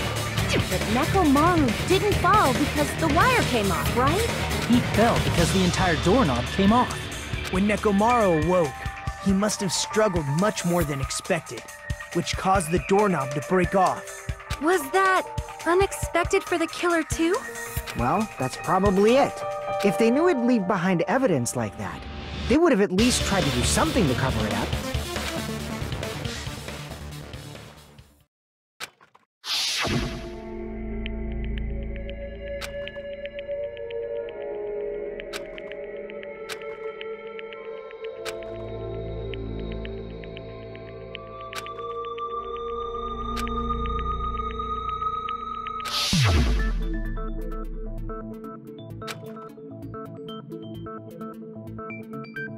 I see. So that's how Nekomaru fell to his death. Do you finally understand now? Yeah. It appears it's just as Miss Sonia said.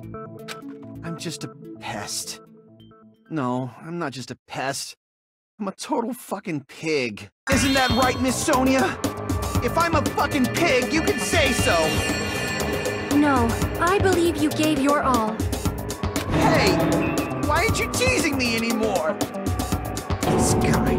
He gets off on this! So thanks to that alarm, Nekomaru ended up falling while he was still hanging upside down. That doesn't mean he just crashed straight into the floor. Of course, you know that too, right?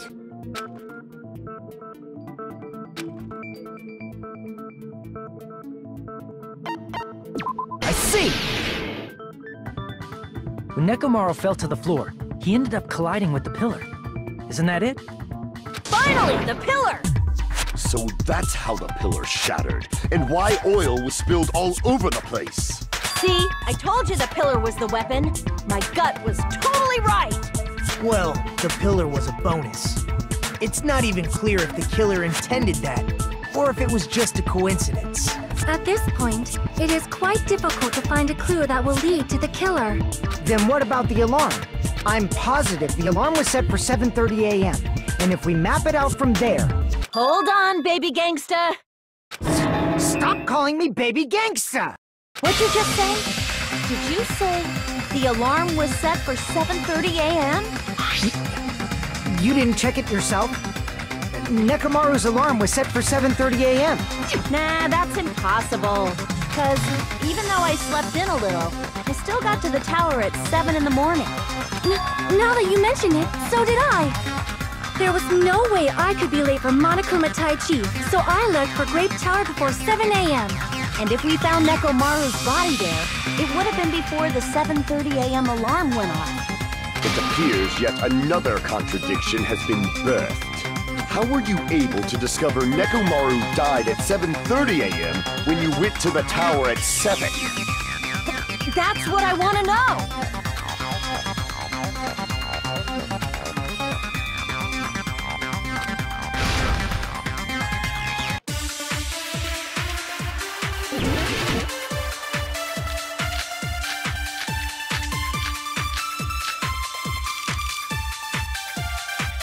We headed for Grape Tower.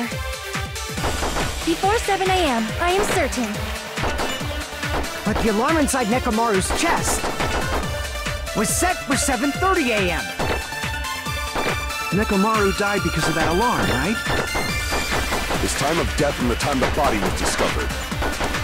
One of those must be an illusion. The killer probably did some tampering. They probably messed with the clock inside Nekomaru's chest. No, that's wrong!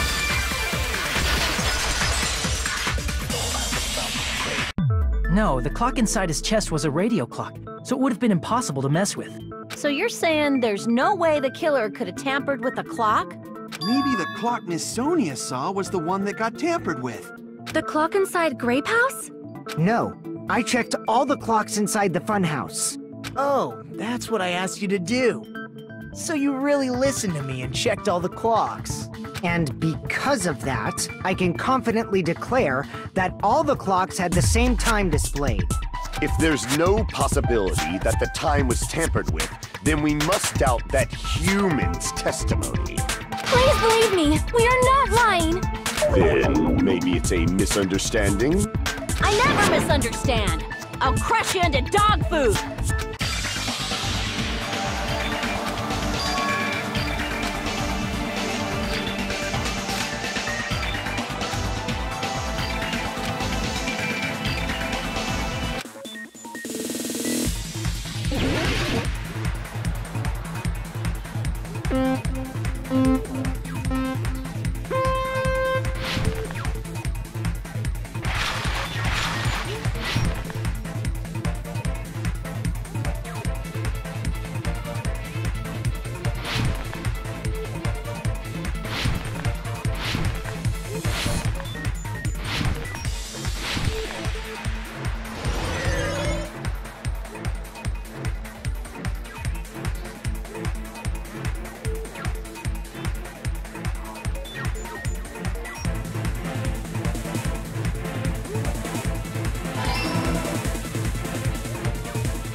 It's all coming together!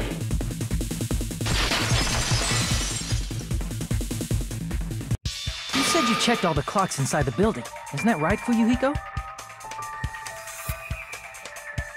Yeah, none of the clocks had the wrong time. But what if all those clocks have been messed with? What? All the clocks? So even if you checked all the clocks inside the building, there's no way you'd have noticed it. I see. So the killer messed with the time inside the whole building by changing all the clocks. So that's what it was. There's no way I would have noticed that. This is truly fantastic! Now's not the time to be pleased. More importantly, how much was the time off?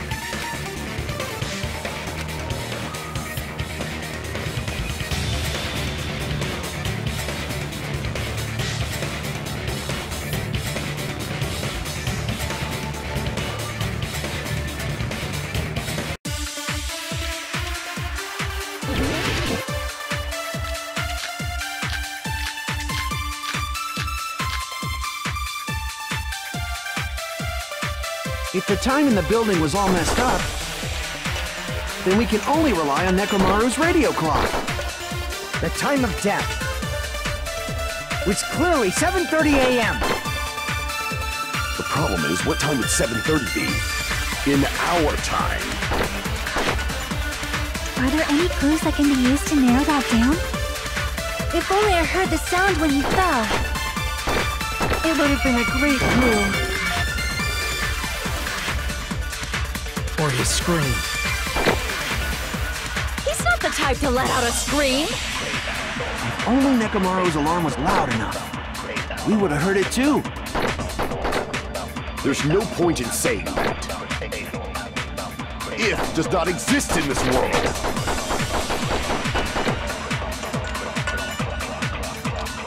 If the time in the building was all met, then we can only rely on Nekomaru's radio clock. The time of death was clearly 7:30 a.m. The problem is, what time would 7:30 be? In our time.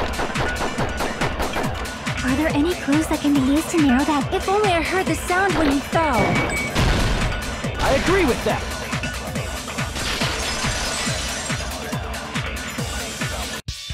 That's right. We should have heard the sound he made when he fell. Wasn't it that rumbling noise? Rumbling? I thought it was just an earthquake, so I went back to sleep. Was that the sound from when Nekomaru fell? Well, a huge body fell from the 4th floor to the 1st, and the pillar fell with it. It's obvious we'd hear the impact sound. We heard that noise too. It was when we were gathered at the Strawberry House Lounge. What is it, Sonia? Oh, well. That sound everyone heard? I did not hear it at all. Huh? You probably didn't hear it because you were sleeping. I could not sleep at all. I was awake the whole night with hunger pangs. There's nothing to worry about. What's important is that rumbling noise anyway. If we use that rumbling sound as a reference, we might be able to figure out how much our time was off. I heard that sound probably around 5:30 in the morning. Huh? You can tell? I instantly woke up and left my room. And that's when I saw the clock in the lounge. Excellent work, Akane!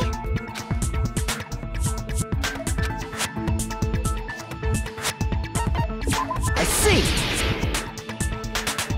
Nekomaru's alarm went off at 7:30, and if we heard the sound of his impact at 5:30, that means our time was off by 2 hours. 2 hours? That much? We were starving pretty badly. There's no way we would have noticed. Plus, the funhouse has no windows. And there weren't any Monokuma announcements either. However, for what reason did the killer alter our perception of time? The reason is obvious. So they can lure out just Nekomaru. If you messed with the clocks and used a specific thing, you definitely get Nekomaru to the tower alone, right? From there, the killer's plan was a splendid success. That's all it means.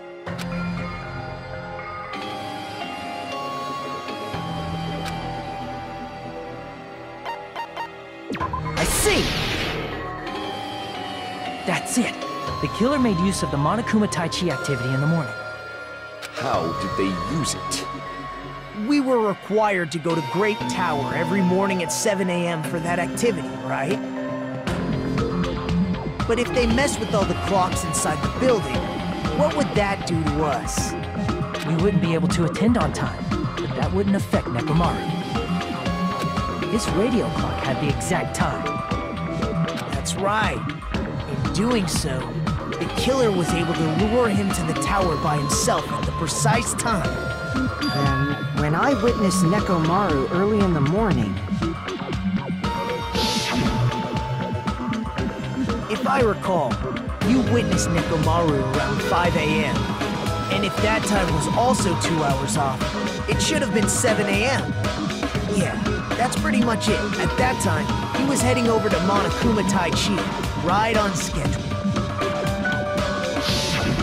I see. Now that I think about it, I realize what Monokuma meant when he said those words. Too early! He didn't even ask you yet!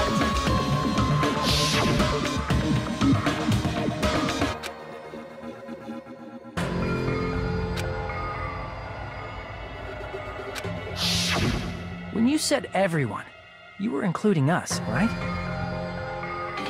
We thought we came to the tower on time, but in truth, it was way past the meeting time. Ah, jeez! That's, well, how should I put it? What was it? You know, tripping over a foot, or something like that. Are you talking about tripping over someone else's fault? Wrong! Too bad! Liar!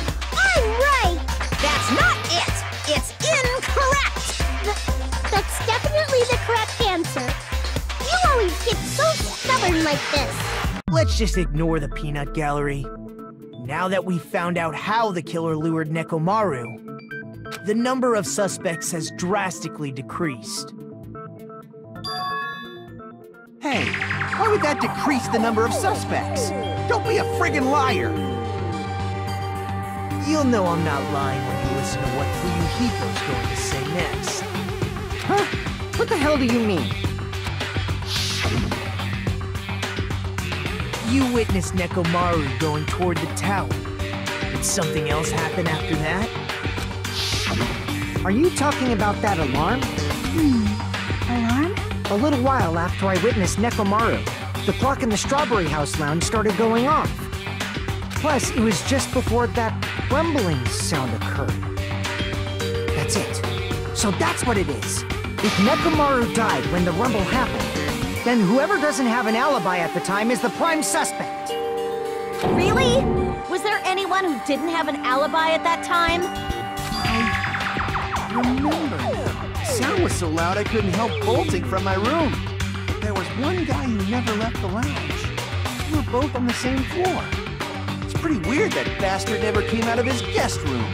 Which means that person does not have an alibi for when Nekomaru fell? Who is it? Who's the bastard?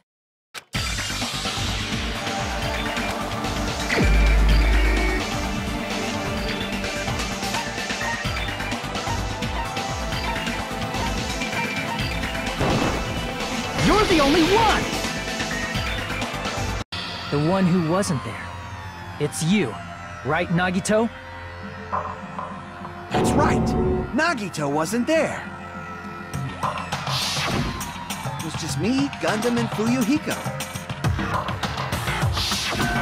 You didn't come out, even though the alarm was going off like crazy. You weren't in your room, were you? If that's the case, where were you? Please, say something! If you don't hurry up and answer, I'm gonna suicide dive you! If I may be frank, even if I wanted to go to the lounge, I couldn't. You couldn't? What do you mean? It's merely the foolish talk of the weak. Not only did I not hear the alarm, I never even heard that rumbling sound. You're definitely fucking lying!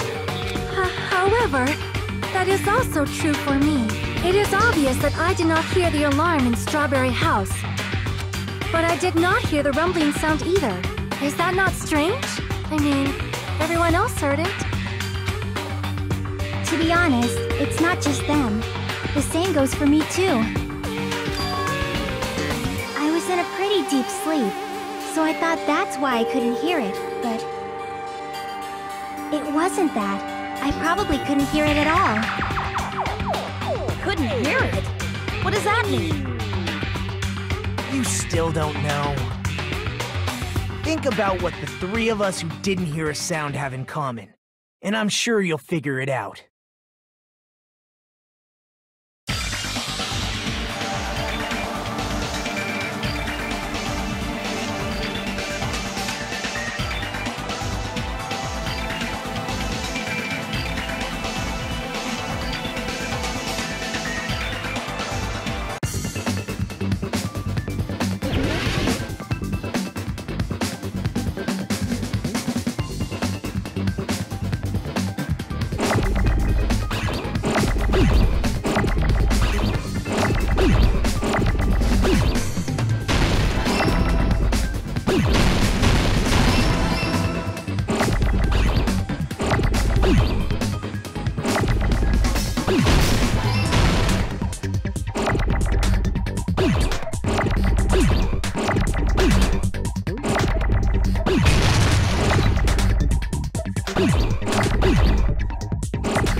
Nagito, Sonia, and Chiaki.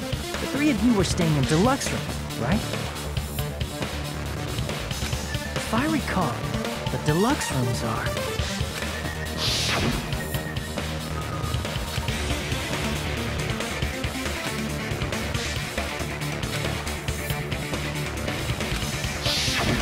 The reason we could not hear the rumbling noise...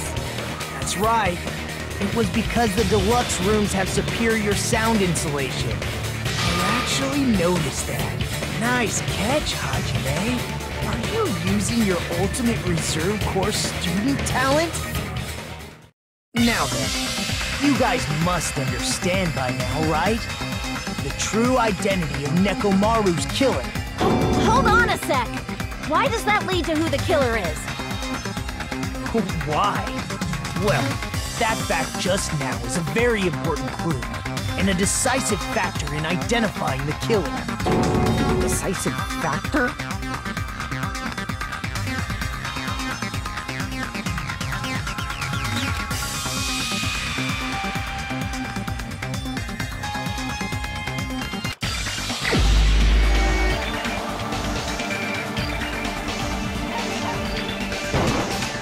You're the only one!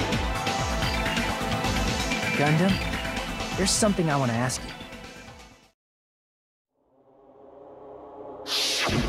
When the alarm rang at the Strawberry House Lounge, you rushed over there too, right? What's wrong with that? If the bell of catastrophe rings throughout the night, it is the universe's providence to stop it. Why were you able to hear it? Hear what? I mean, you were also staying in a deluxe room, right? Nagito was staying in a deluxe room in the same house on the same floor, and he couldn't even hear it. So why were you able to hear that alarm? Now that you mention it... Gundam? There's only one possibility. You weren't in your room at the time. That's why, even though you were staying in a deluxe room, you still went to the lounge. Am I right? Gundam, You have some sort of explanation, right? Gundam probably couldn't return to his room because of Fuyuhiko. Me? After you saw Nekomaru heading to the tower, you stayed at the lounge for a while. Am I correct? Until the moment that alarm started ringing, right? If you were in the lounge for that long, the killer who had left earlier obviously wouldn't be able to go back. Even though Mechamaru's murder was a death trap that utilized the alarm in his chest, the killer still needed to prepare the murder in advance. Like putting Nekomaru in sleep mode and tying him up with the wire. In order to do that, the killer needed to be waiting for Nekomaru at the tower. Which means when Fuyuhiko witnessed Nekomaru, the killer was already at the tower. And once they tried to go back, they couldn't because Fuyuhiko was at the lounge. In their original plan, the killer should have returned to their room before the alarm in the lounge went off. And they were supposed to stay in their room. They weren't planning to come out and go to the lounge. Which means they wouldn't have heard the alarm or the rumbling sound, thus proving they were in the room. Just like us. The best case scenario would have been if those two in the lounge had gone to check the deluxe rooms. After all, if they personally saw the killer sleeping in their room, it gives the killer a stronger alibi. Unfortunately, they failed to secure that alibi. Because I was in the lounge. So the killer couldn't go back to their room, and ended up hearing the lounge's alarm.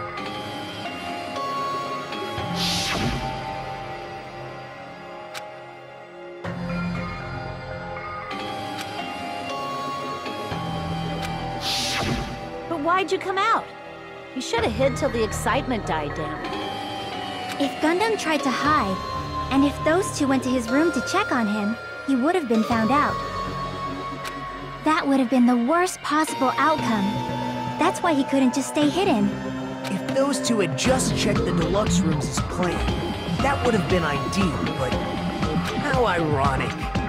The moment Fuyuhiko set foot in the lounge, your plan was doomed.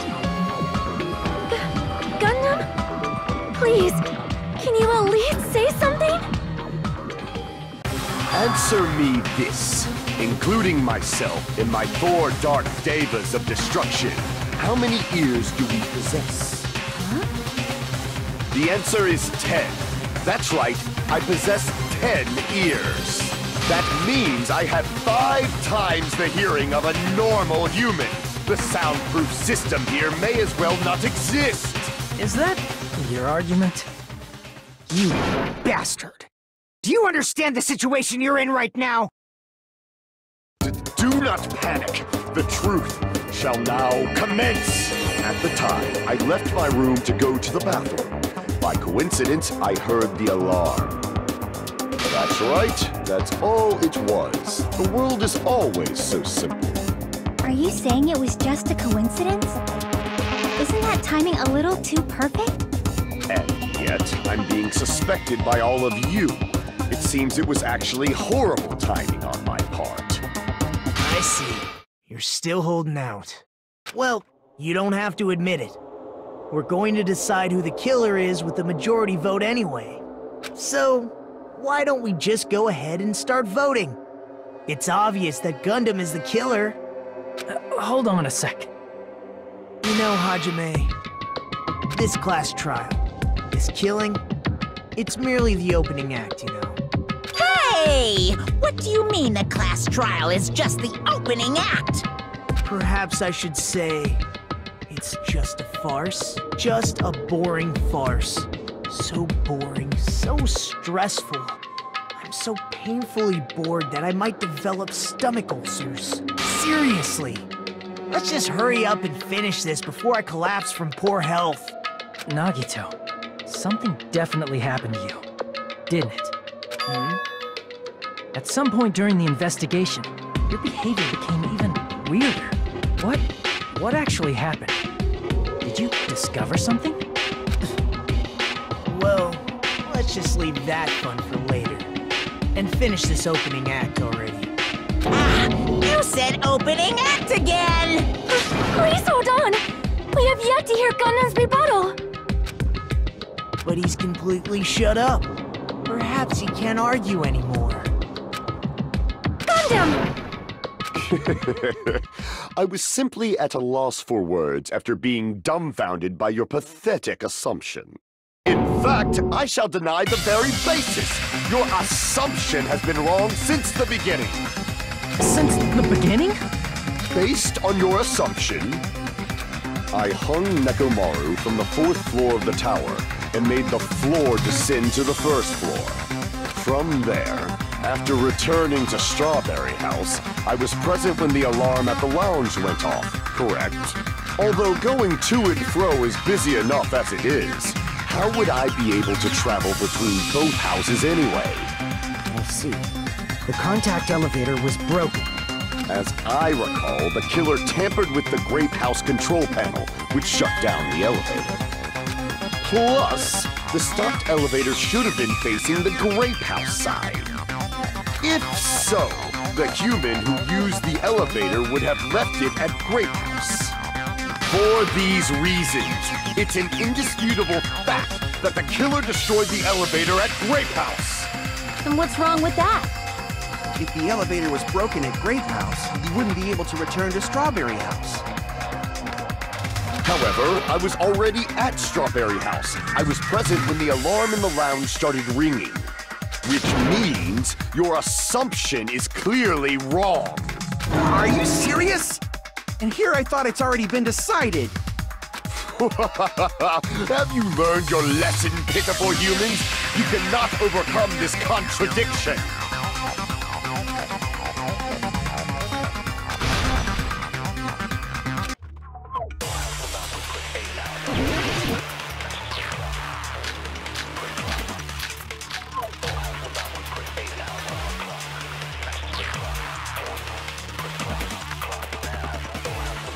That elevator was the only means of travel between the two houses. As long as that elevator was broken, your assumption collapses. Plus, the elevator was broken at Grape House. If the killer cannot return to Strawberry House... Since I was at Strawberry House at that time, there's no question that the following crime is impossible. It would have been different if they had an accomplice. Or if there was a secret passageway. How much longer do you plan to lecture me? Why don't we stop this already?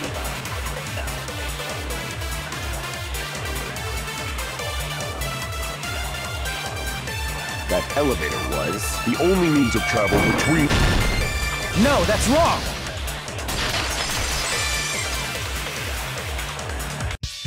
No, there should have been another way to move between the two houses without the elevator. Such a method does not exist! Then why don't we ask the person who actually used that method?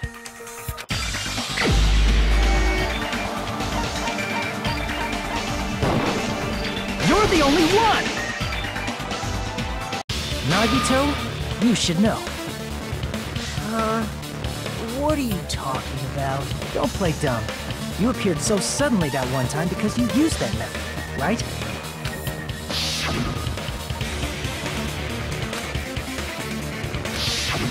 There's a secret passage connecting the 1st floor of Strawberry House to the 3rd floor of Grape House. Isn't that right? Jeez. Once again, I let the reserve course show up. But you're right. There's a door on the floor of the Octagon, which is on the 1st floor of Strawberry House. After I opened the door and went down...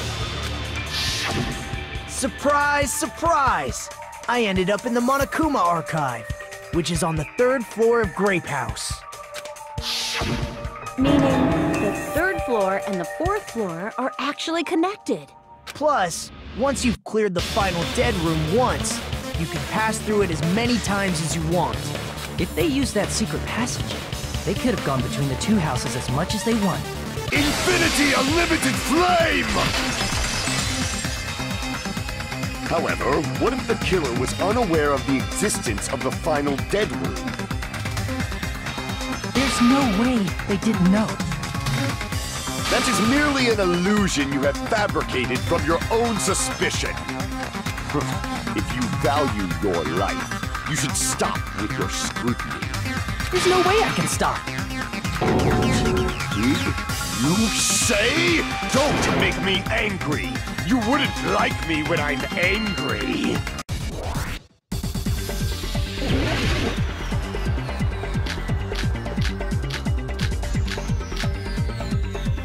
Even if the turbid box doesn't exist, you could travel through multiple planes, provided you use a spacious wormhole. However, how frail I say! Your decayed illusion. Shall I feed you to the progeny of vile deities? I already proved the secret passage exists. The secret passage was at the Octagon.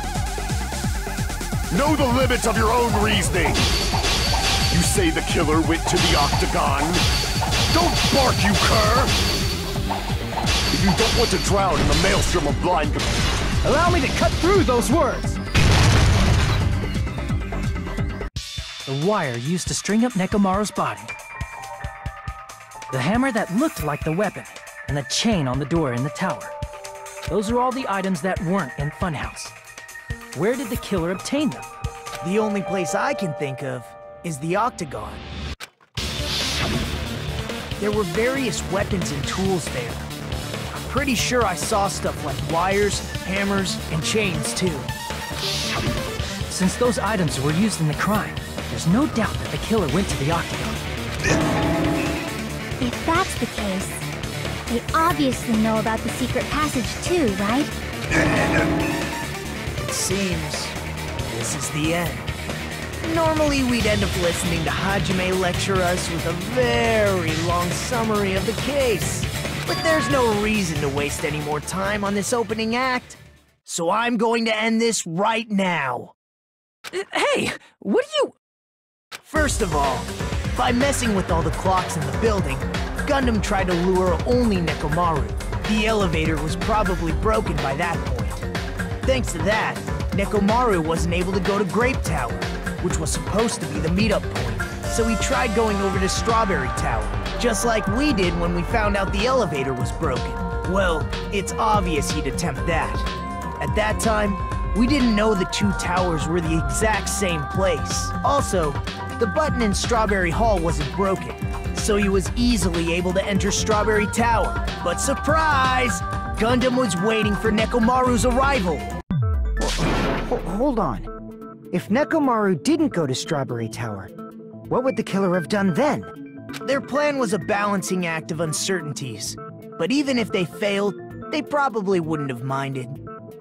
They can just greet everyone the next morning as if nothing happened, and come up with a different plan. And, without such a risky plan, they wouldn't have been able to lure him at all. I'm going to continue summarizing the case, okay?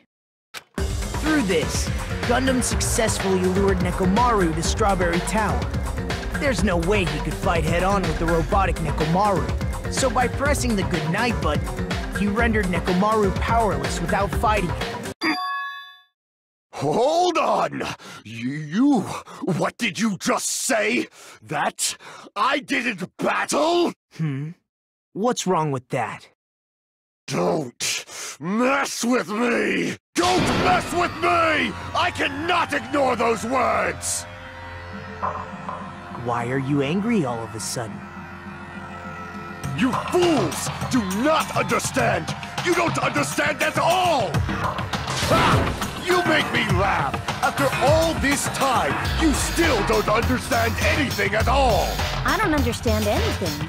What does that mean? It appears I cannot finish just yet. Maybe I'm just a human destined for hell. However, I cannot finish just yet. I cannot finish! What do you intend to do? It's obvious! I'm going to destroy your illusory assumptions! Are you saying you still have more? You still have room to argue? your words. You said I pressed Nekomaru's goodnight button. However, that button was on the back of Nekomaru's neck. To press it, I'd have to get behind him. It's not easy to get the drop on Coach Nekomaru. It's even more difficult if it's a one-on-one situation. Just as I thought. Truly frail. Succumbing so easily to this simple argument. It was just a mere illusion. If you want to set me up as the killer, at least surpass your own human limitations. That's wrong, Gundam. You're the one who's wrong. Such a wonderful line.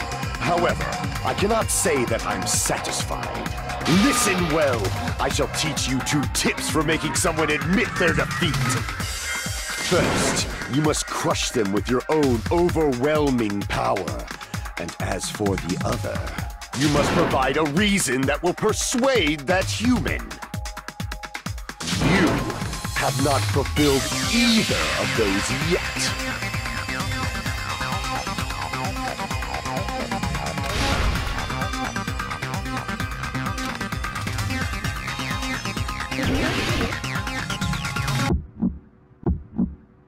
I won't let you! For the Tanaka Empire! Wither! Crushed as David prophesied! I won't let you! For the Tanaka Empire! Wither! Crushed as David prophesied! Show me the cadaver! I won't let you! For the Tanaka Empire! Wither! Crushed as David prophesied! I won't let you! For the Tanaka Empire! Wither! Crushed as David prophesied! For the Tanaka Empire! I won't let you! For the Tanaka Empire! It's Nekomaru's back. Do you really think I can get behind him so easily? This is the end!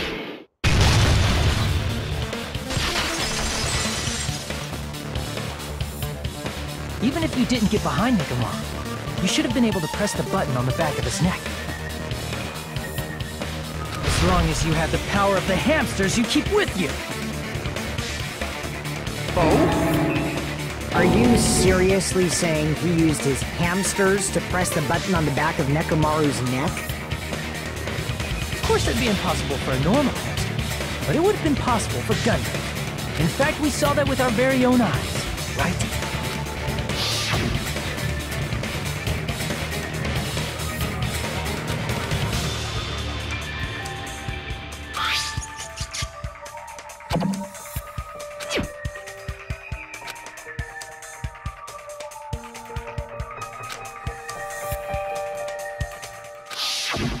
Now that you mention it, after Ibuki was killed in the music venue, one of Gundam's hamsters retrieved the piece of wallpaper from the baton lighting, right? Hey, with your friends and their exceptionally smart brains, it must have been possible to secretly get one of them behind Nekomaru and press the button on the back of his neck. How about it, Gundam?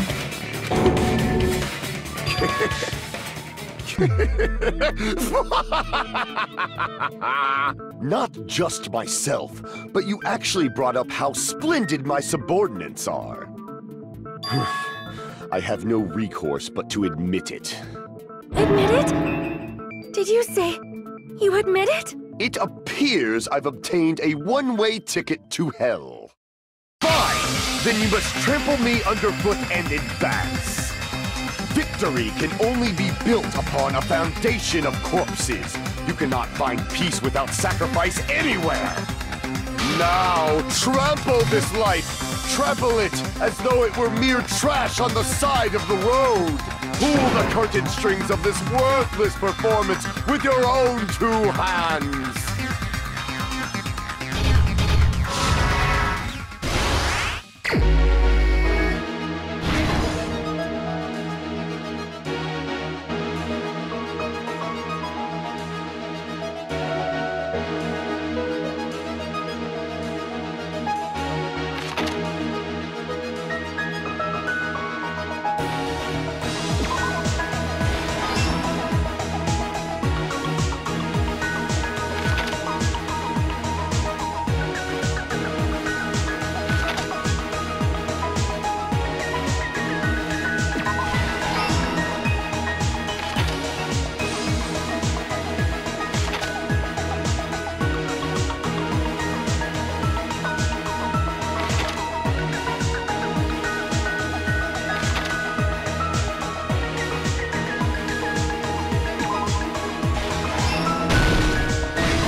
here's everything that happened in this case.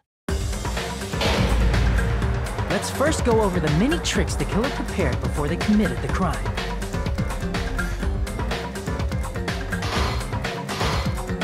First, they destroyed the contact elevator. This separated Nagito and the others in Strawberry House from our group in Grape House. Next, they lured Nekomaru out by himself by turning back all the clocks in the funhouse by 2 hours.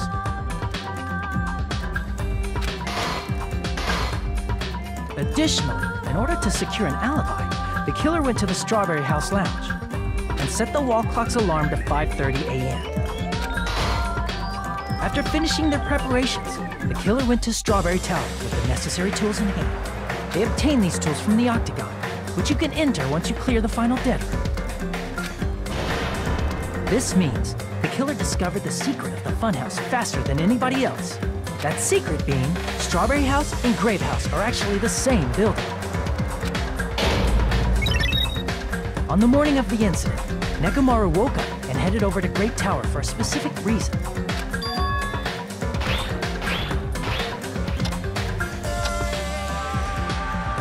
There, Fuyuhiko, who was at the lounge by coincidence, witnessed Nekomaru. According to Fuyuhiko's testimony, that was around 5 a.m., but by that point, the killer had already messed with our perception of time. In actuality, Fuyuhiko witnessed Nekomaru at 7 a.m. That's also the same time Monokuma Taichi begins. Nekomaru went to Grape Tower to participate in that. However, because the contact elevator was broken, Nekomaru was unable to go to Grape Tower. So he decided to try going to Strawberry Tower.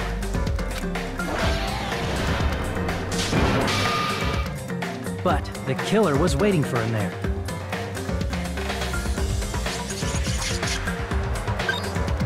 With the power of hamsters, they were able to press the good night button on the back of Nekomaru's neck.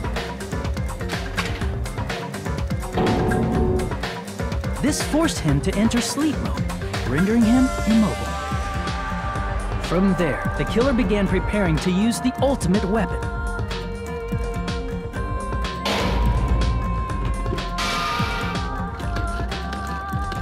First, they set the alarm in Nekomaru's chest to 7:30 a.m. so he'd wake up.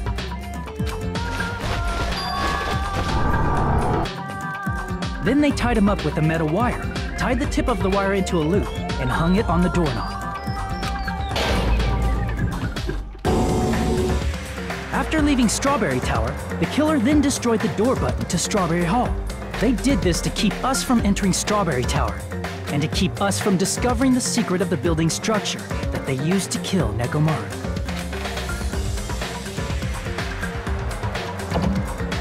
Then, they used the secret Octagon passageway to travel to Grape House. After arriving at Grape Hall, they pressed the button to open the door to the tower. When that happened, the elevator-like floor of the tower began descending, and Nekomaru's body was still inside, dangling upside down in midair from the wire. The killer entered Grape Tower to see if their setup was successful, and placed a hammer on the floor to look like the weapon, then wrapped a chain around the back door.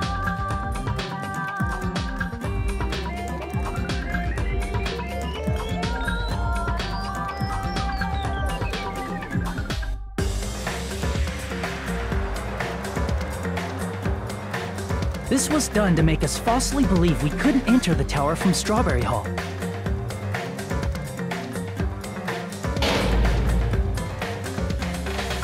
With this, the killer finished their setup and tried to go back to their room using the secret passage, so they could craft their alibi when Nekomaru died from the fall. But something unexpected happened. Fuyuhiko, who saw Nekomaru earlier, was still at the lounge. As a result, the killer couldn't return to their room, and with no options available, time ran out.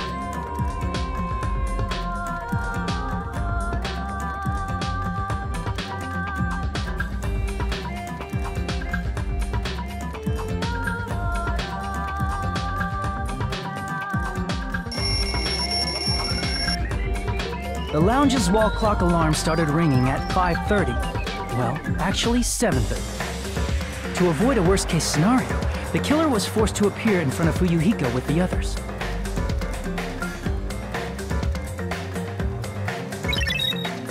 When the wall clock's alarm rang, that was also the same time Nekomaru was waking up.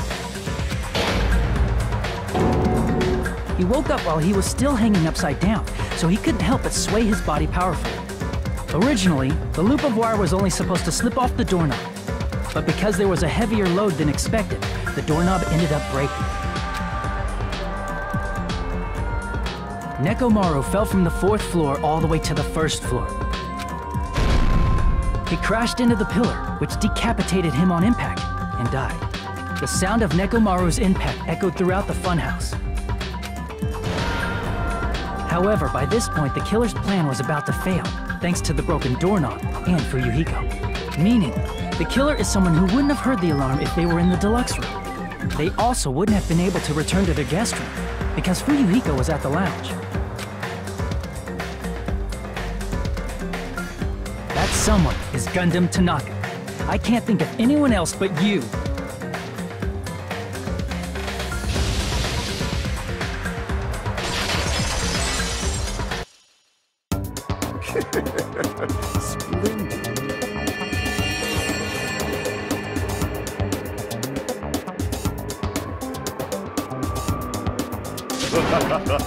That was splendid! For a mere human, you did quite well. Stop. Stop it already. Stop using weird words to avoid the truth. Or I'll friggin' kill you myself! I cannot believe it. I just cannot believe. You killed Nekomaru? I cannot believe something like that. You don't wish to forgive me? Do you feel regret? Then finish it! Cast your impure votes for Gundam Tanaka! My beloved, deadly foes, let the voting time begin!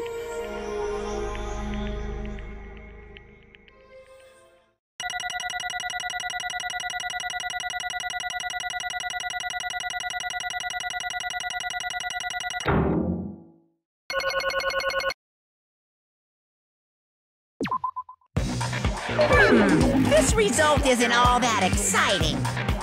Now then, please pull the lever in front of you and cast your vote. Who will be chosen as the blackened? Will you make the right choice or the dreadfully wrong one? Please pull the lever! Crap! I bit my tongue at the most important part!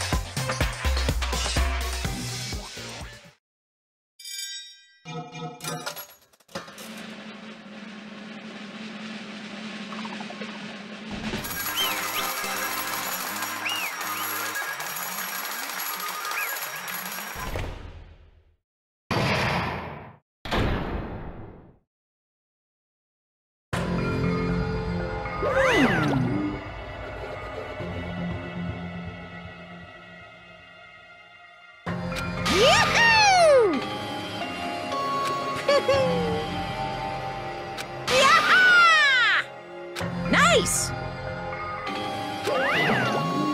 Now then.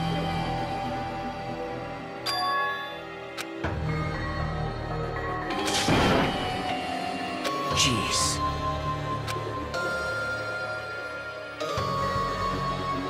Fall, my tears.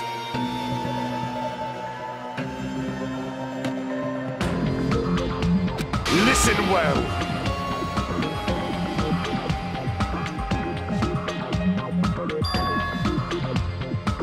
How pitiful.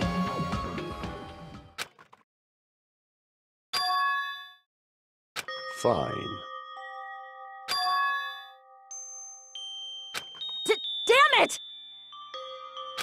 This, too, must be the will of causality. You.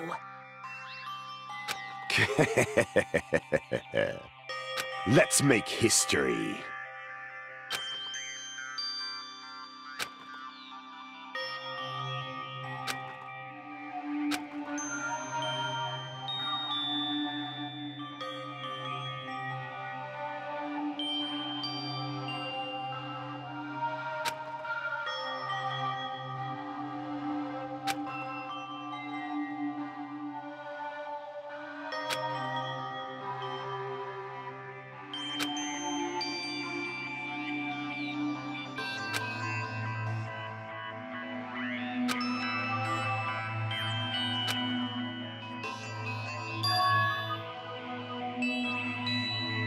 That is...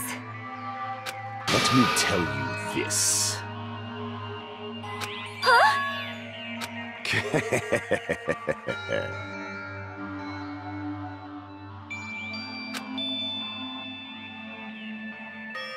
I can see it! Could it be?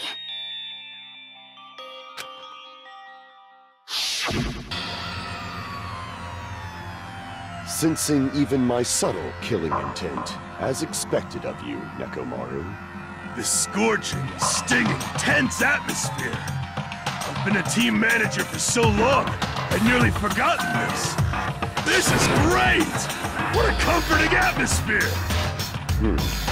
That's a great one. And what is your reason? Do you intend to resolve this situation by killing me? I am the Warlock, Gundam Tanaka. Heroes, Lords of Darkness, and even the gods themselves flee from me. I need not cling to any trivial reason. I'm simply going to kill you because your very existence is an annoyance. You'll drench your soul with evil until the bitter end, huh? Splendid! In response to your spirit, I shall kill you with all of my might! I won't go easy on you! Don't even think about holding back! Don't waste your breath on cowardly tactics! Give me everything you got! Nekomaru Nidai, your blood will drench the foundation of my empire! That is...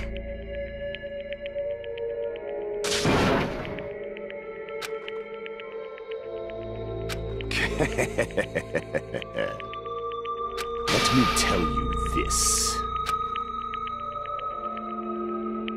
You weakling!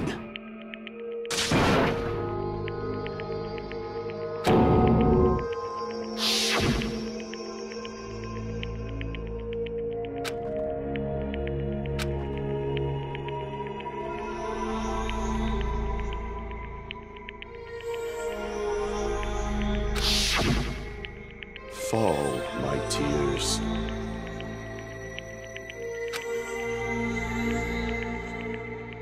If you flinch, you will die! Let me ask.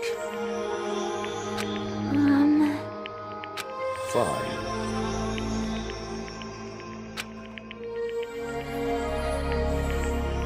Listen well!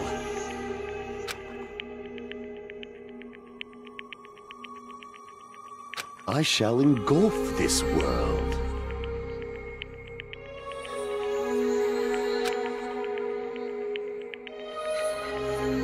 I renounce you!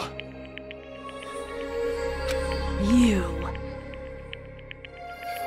But... Damn it. Fine.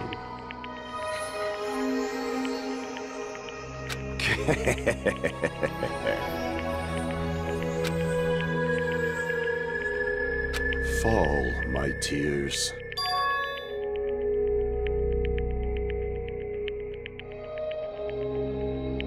Oh. You...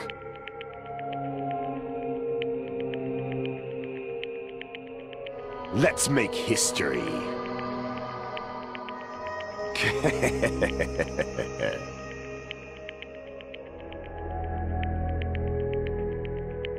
Well?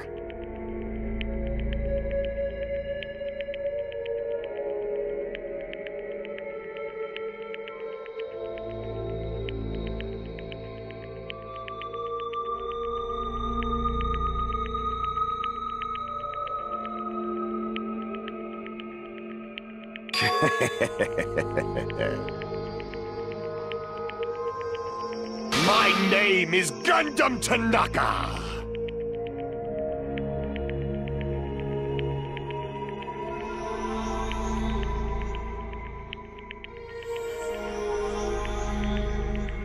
Fade like dust in the wind.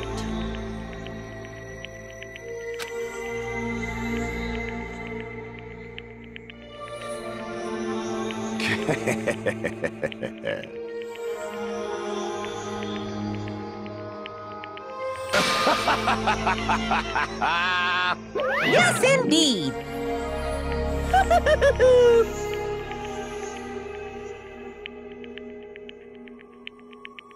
Please wait! I beg of you!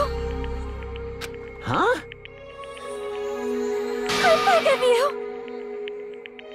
How pitiful.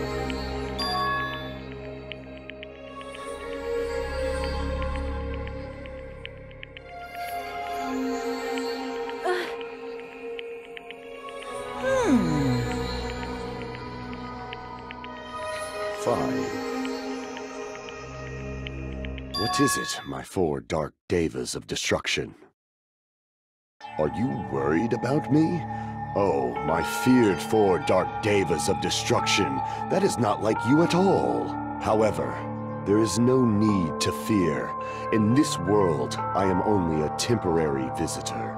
I was simply visiting for a moment, and now that my duty is complete, I must return to the darkness.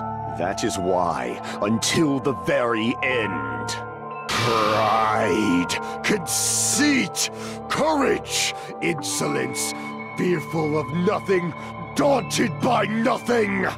Let us laugh uproariously! That is Gundam Tanaka! I shall stick with my evil until the very end! Open sesame pandemonium! I shall fill hell with true hell! Let's give it everything we've got! It's punishment time!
Damn it.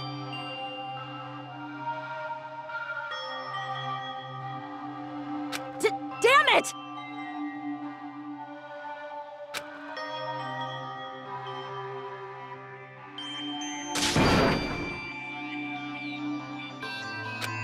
The worst. Oh.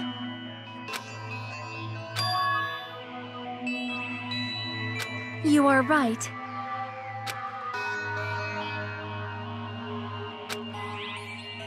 You are right.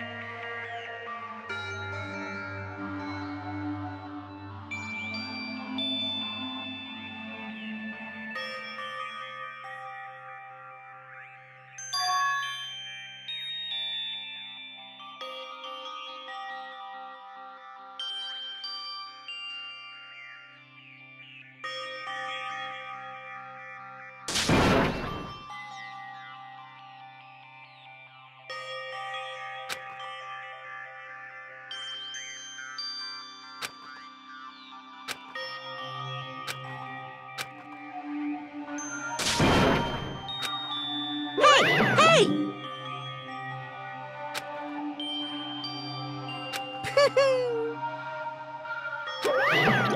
Wait!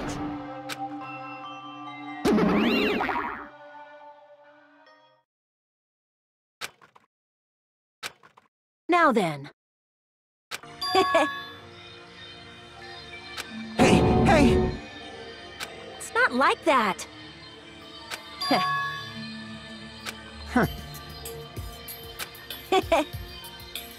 Hey. Right?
Well...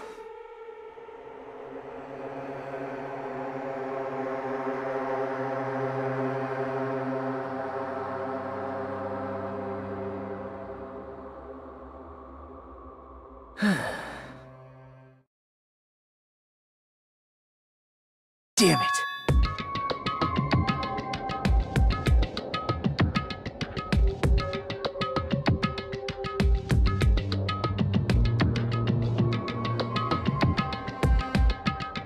It's obvious.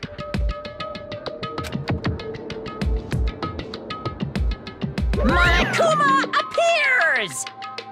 Now then. What's this? What's the matter?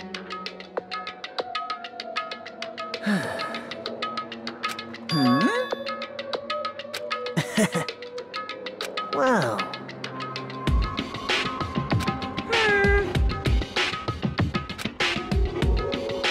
Hello. Hey.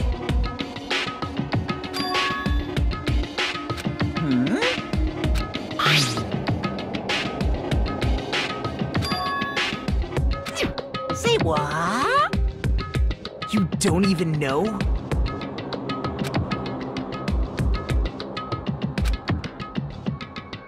Isn't that right? Of course! But...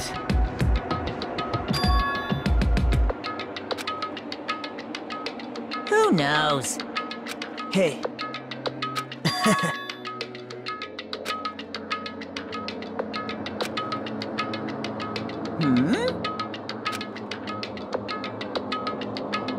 Well...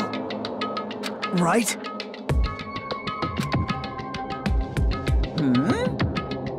You're getting all riled up!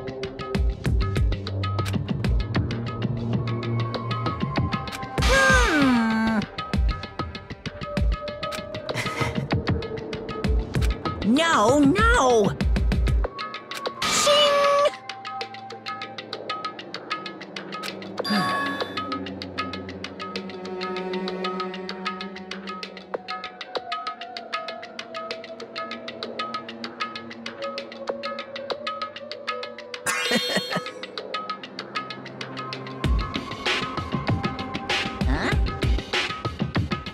Hey.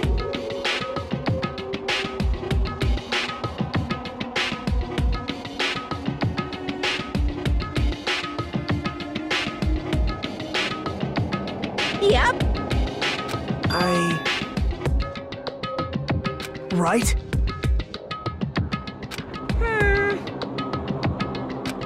No, no! Unbelievable. Well...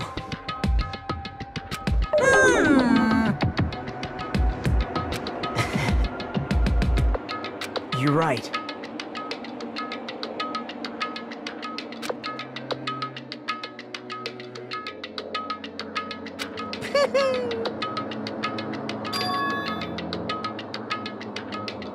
Huh?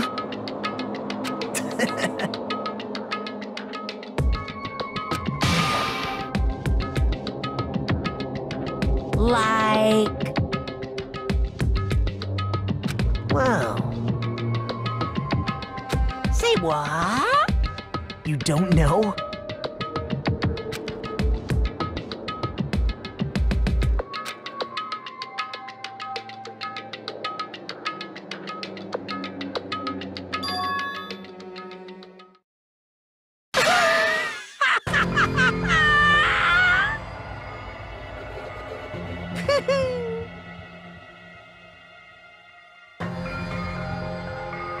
Hey.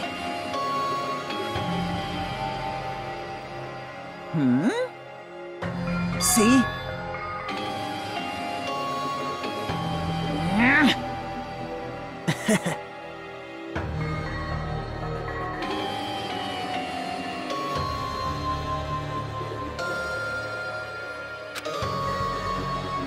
Hey. That's...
Stupid fool! Oh my! Hey! Huh? What's up? I'll pick you up!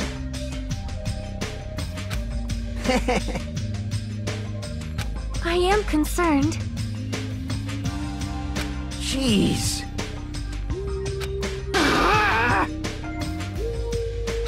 Huh? All right! My!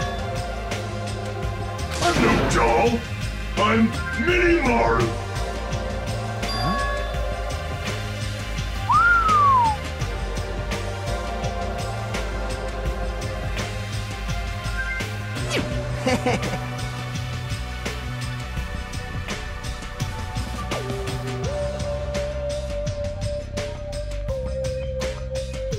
Are you serious? Thanks. Well... I'll pick you up! Whoa! Man.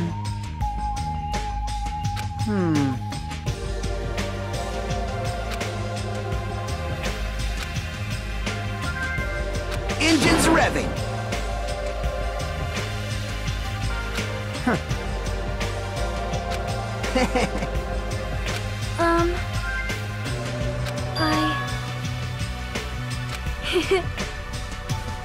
Miss Sonia? Oh my! Are you kidding me? Jeez.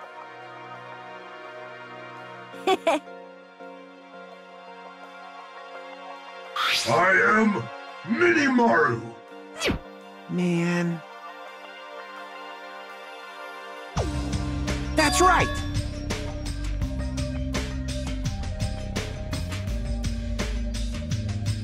You serious?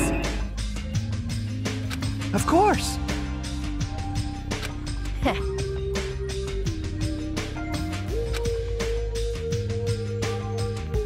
Hey, hey.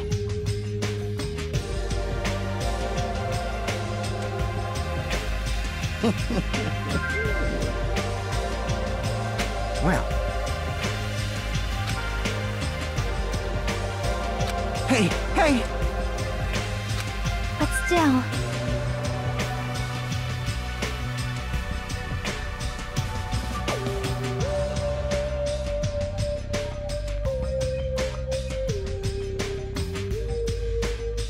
Now then.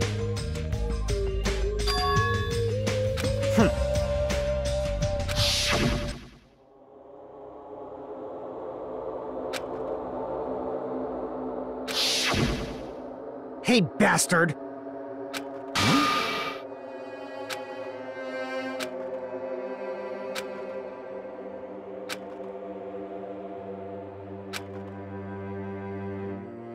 Huh?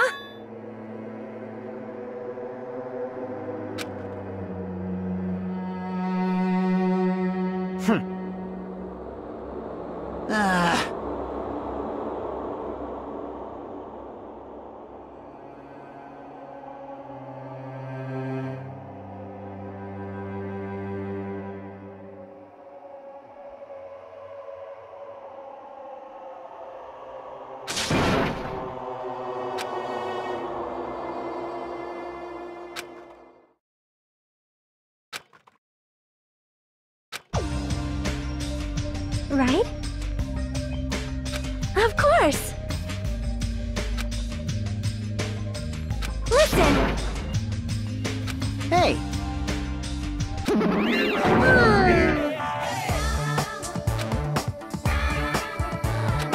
I am sorry!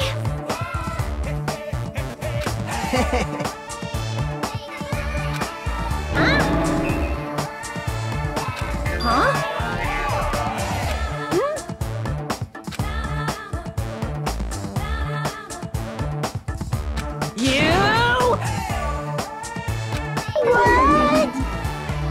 Hey, hey!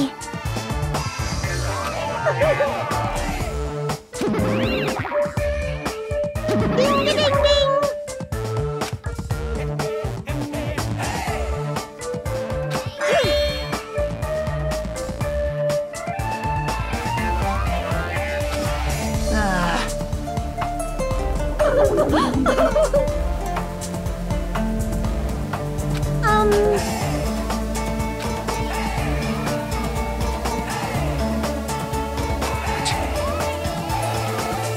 Don't misunderstand.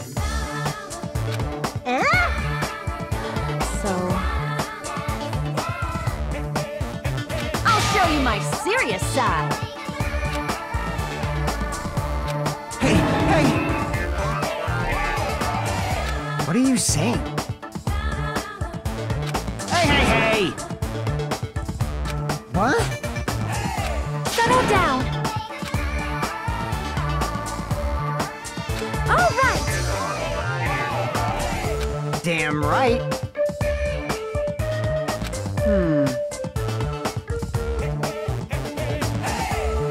All right! Starting to get pumped up. That's...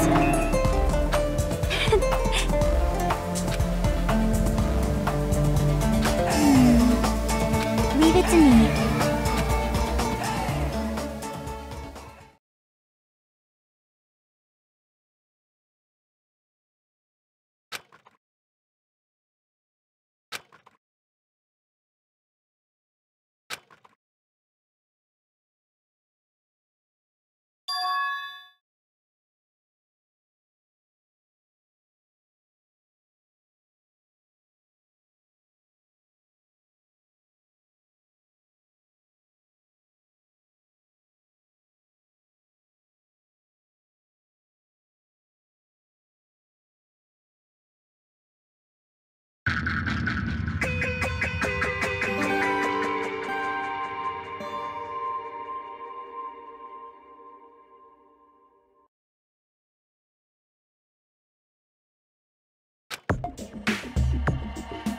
So this is the last island.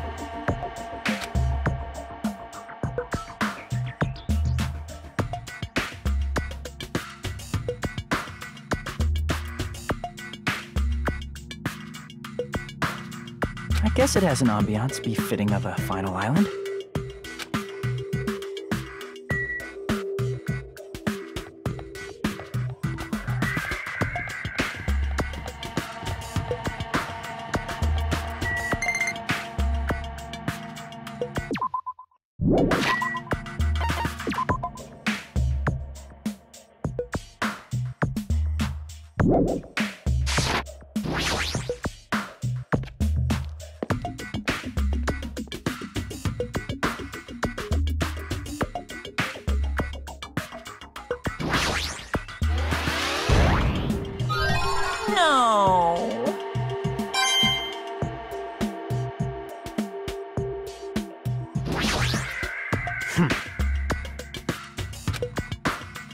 Anyway.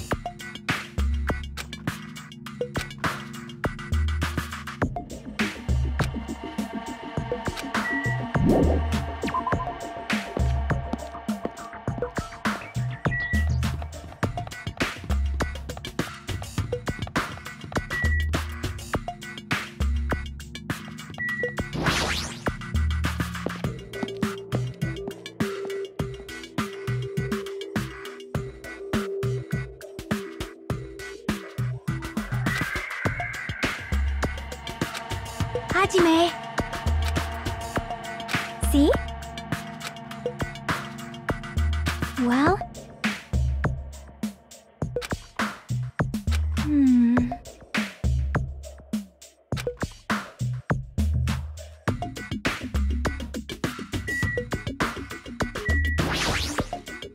You... Well?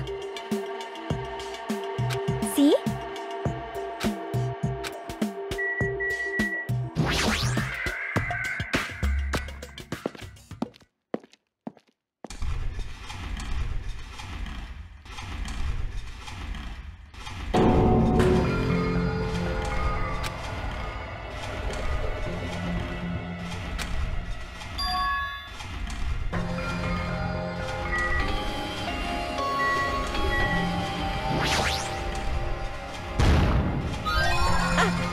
I've been found!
Hey.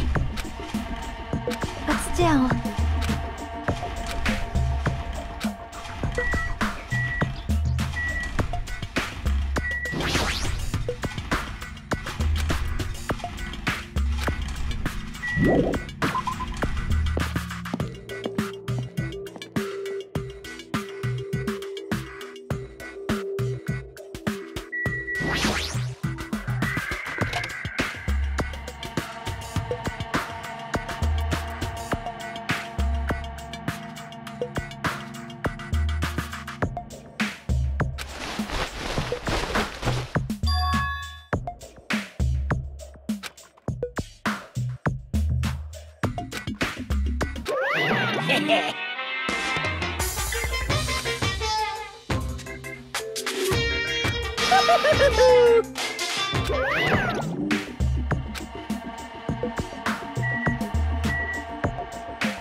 You're so stupid!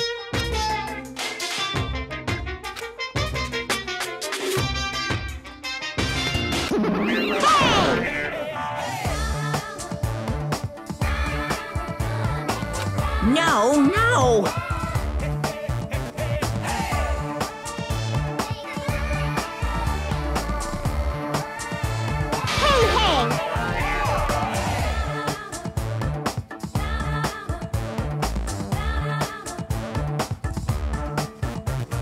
I won't forgive you!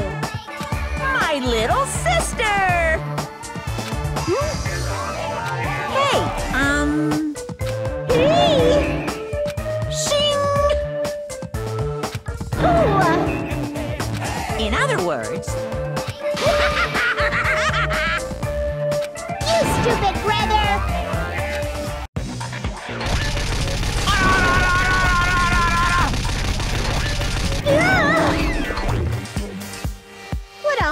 best way of snapping back.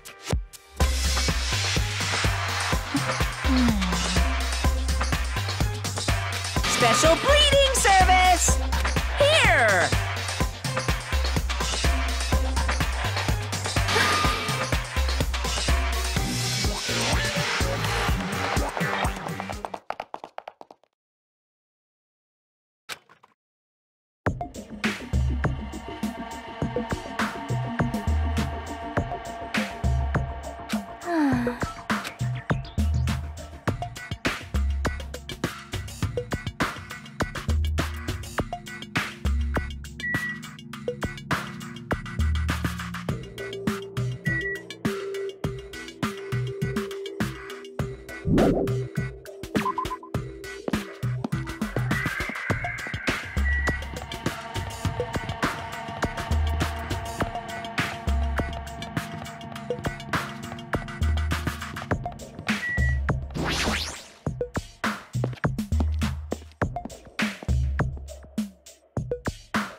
I knew you could do it!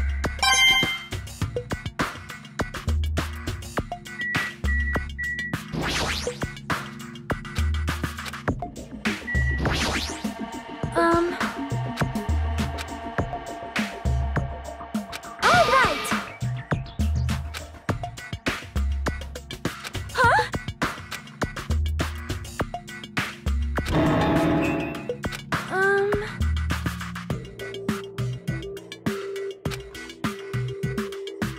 However, I am concerned. Please wait.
Well?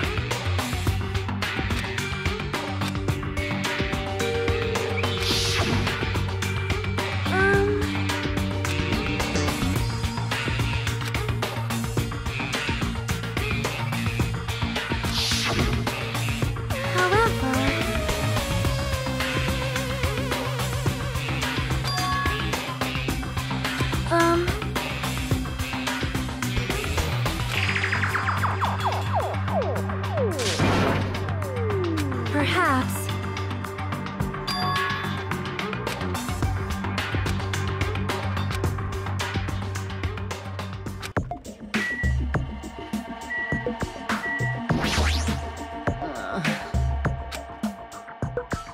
You. Obviously. All right!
What's going on?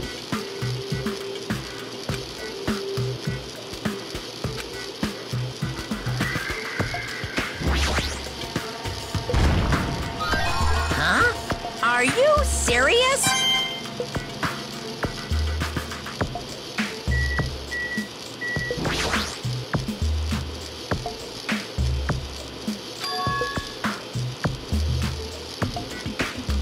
Maybe... You serious? That was close. Hey, hey, hey!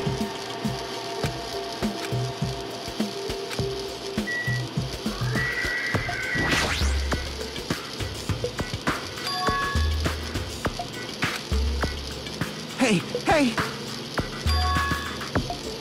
Maybe... Fine. Hey, hey! Bye-bye! There's something wrong with you. What's going on?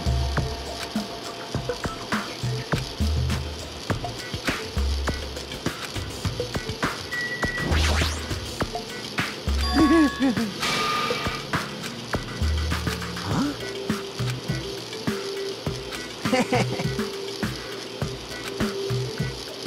Hey.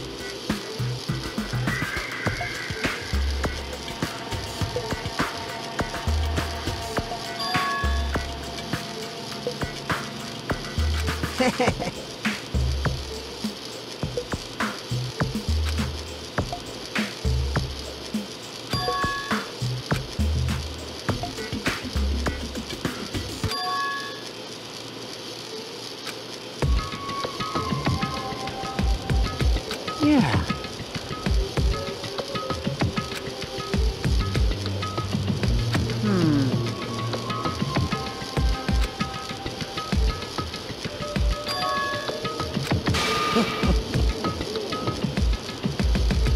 Hey.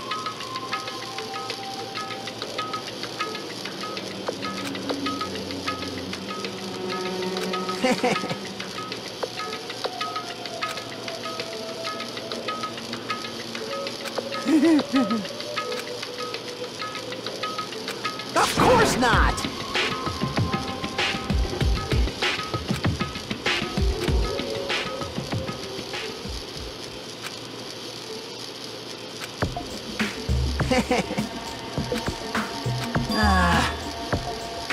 I see. That's right! This is bad.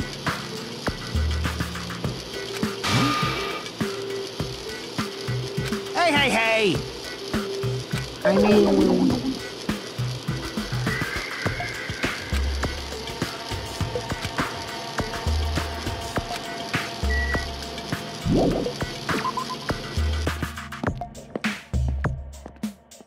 Yo. Well. Damn right.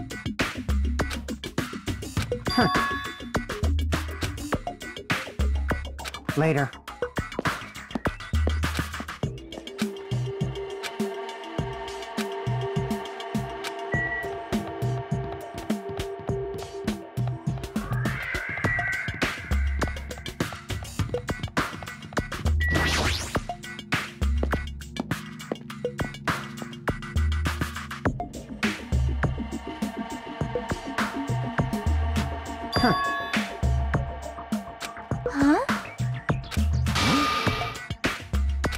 Like...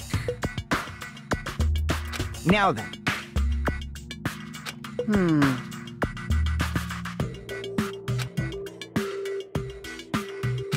However...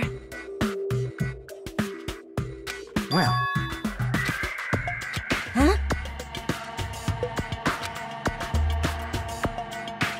Well, yeah. Hey!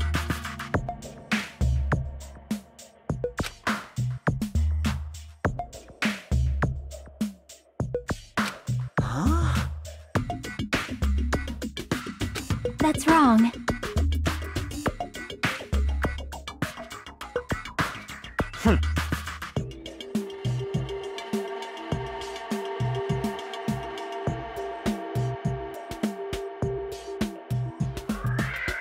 Please wait!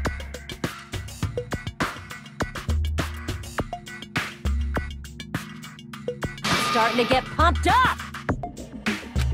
Hey. Whoa! Damn it. I won't be fooled. Settle down! Listen!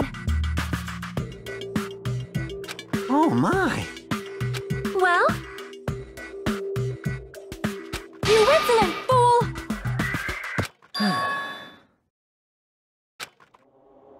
Man. Such despair.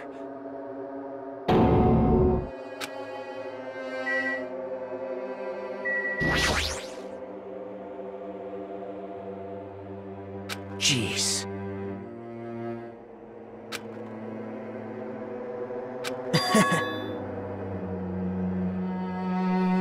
That is... Now then. Well...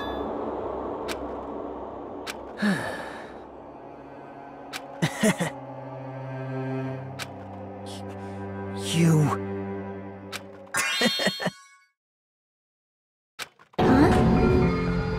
How about it?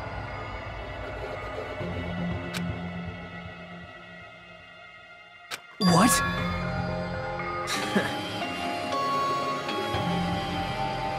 You... It's not making sense! Jeez.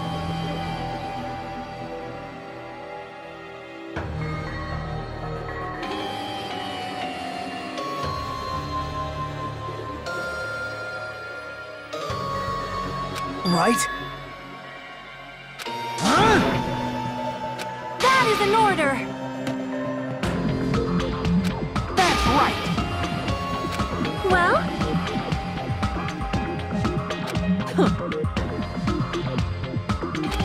This is troubling.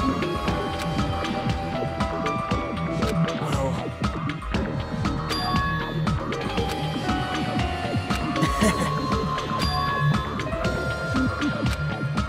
Actually...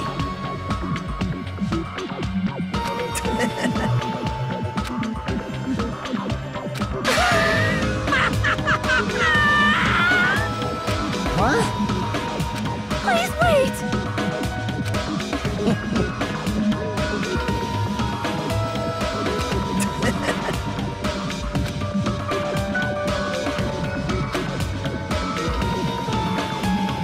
This is exciting!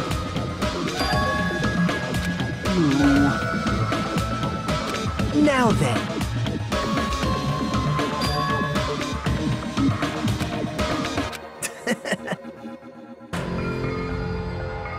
Could it be? Bye now.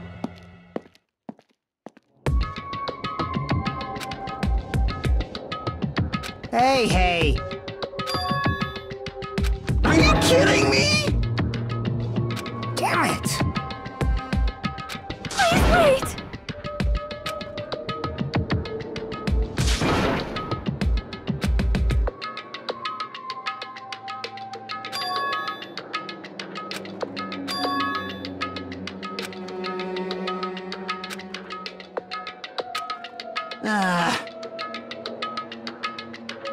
That's right!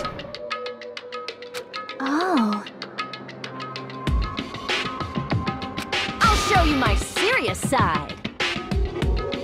I'm here too.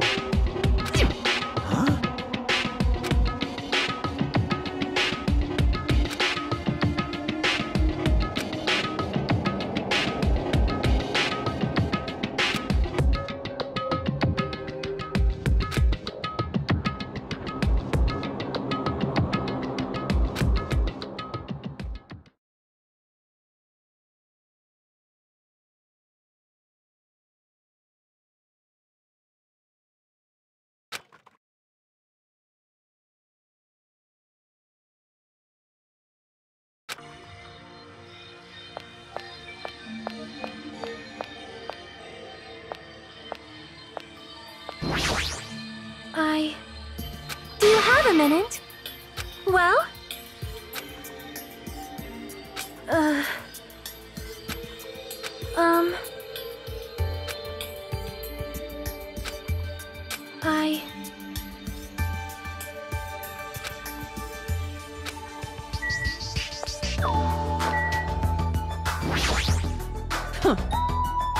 Leave it to me! You. Obviously. I see.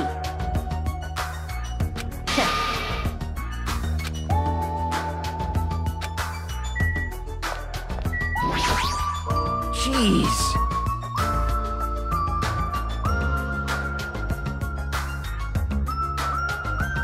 Huh? Bastard!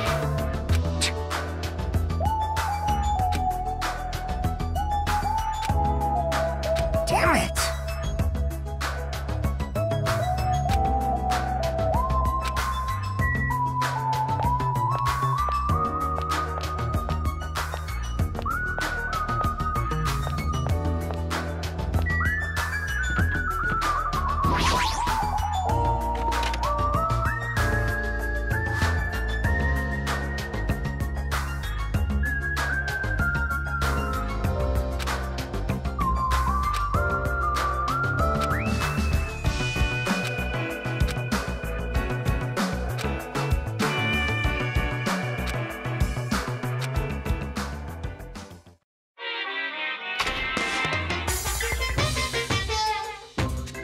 Actually...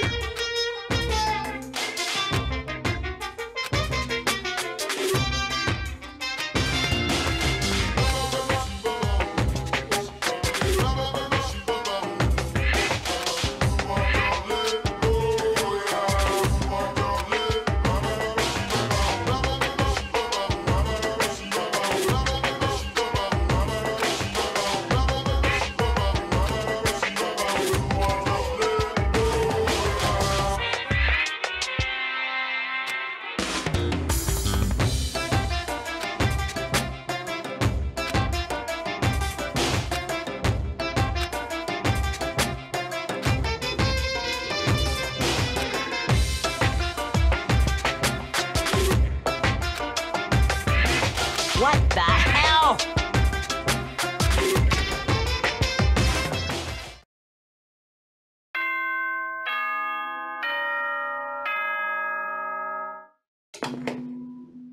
Ahem! Good morning. Now then!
Eat well, shit well. For now.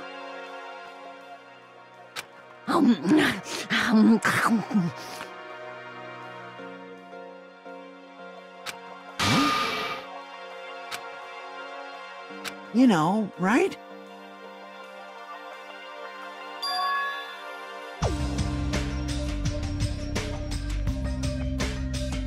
It cannot be!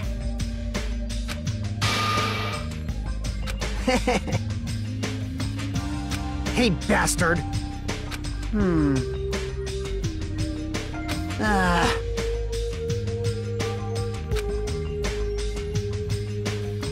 All right! You... Of course! Hey, hey. Hey! Right!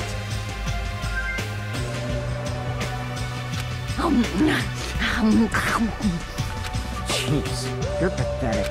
You know, right?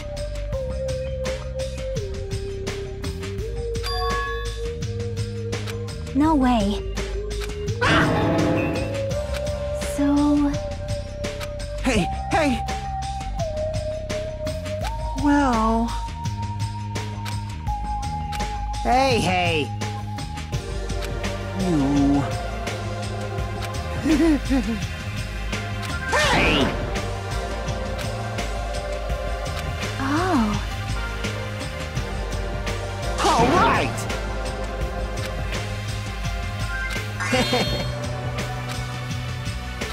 For now. Bow down! Whoa! Listen! Miss Sonia? You must not! That is an order!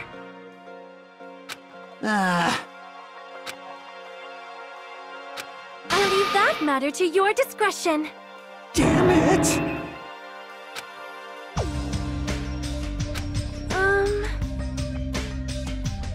What did you say? Damn it! Huh?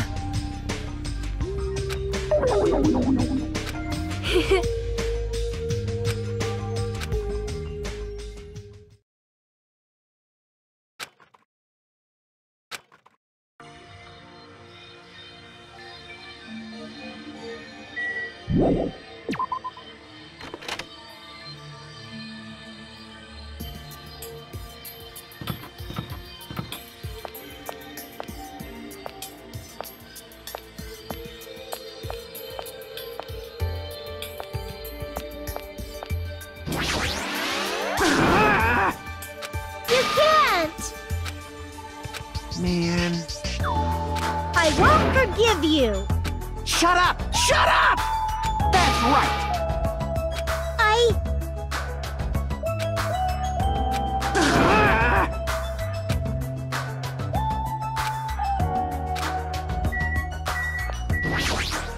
I won't forgive you!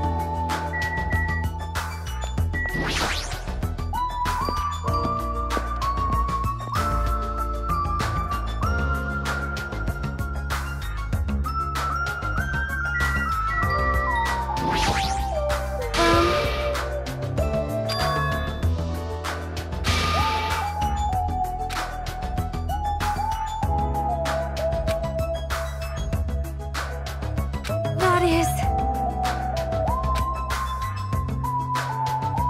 Well?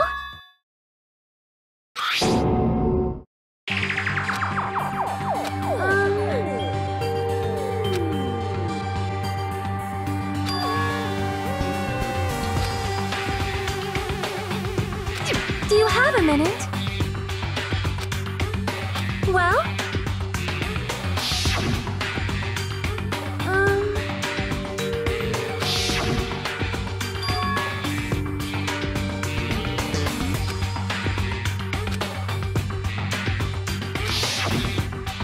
However...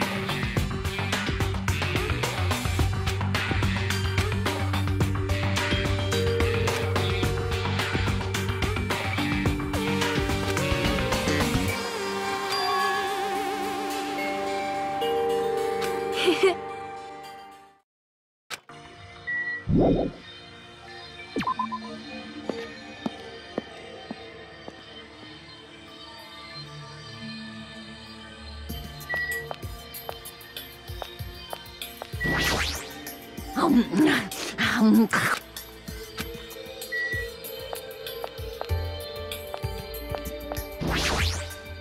hey. Well?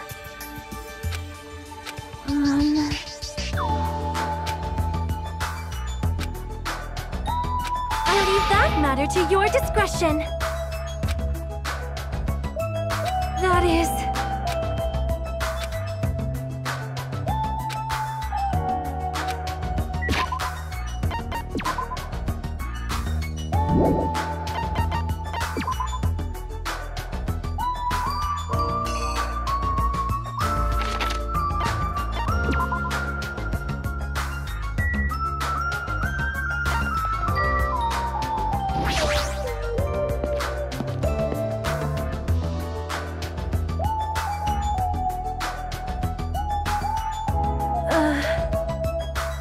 However...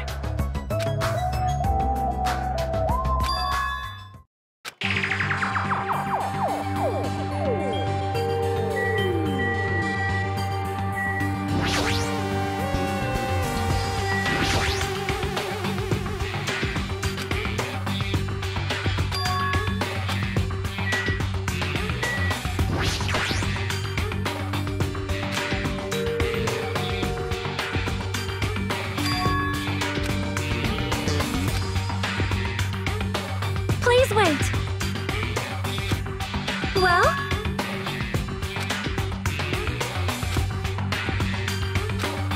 I am concerned.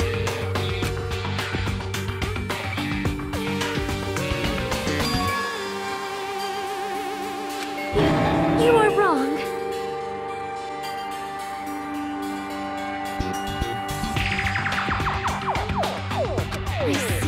I see.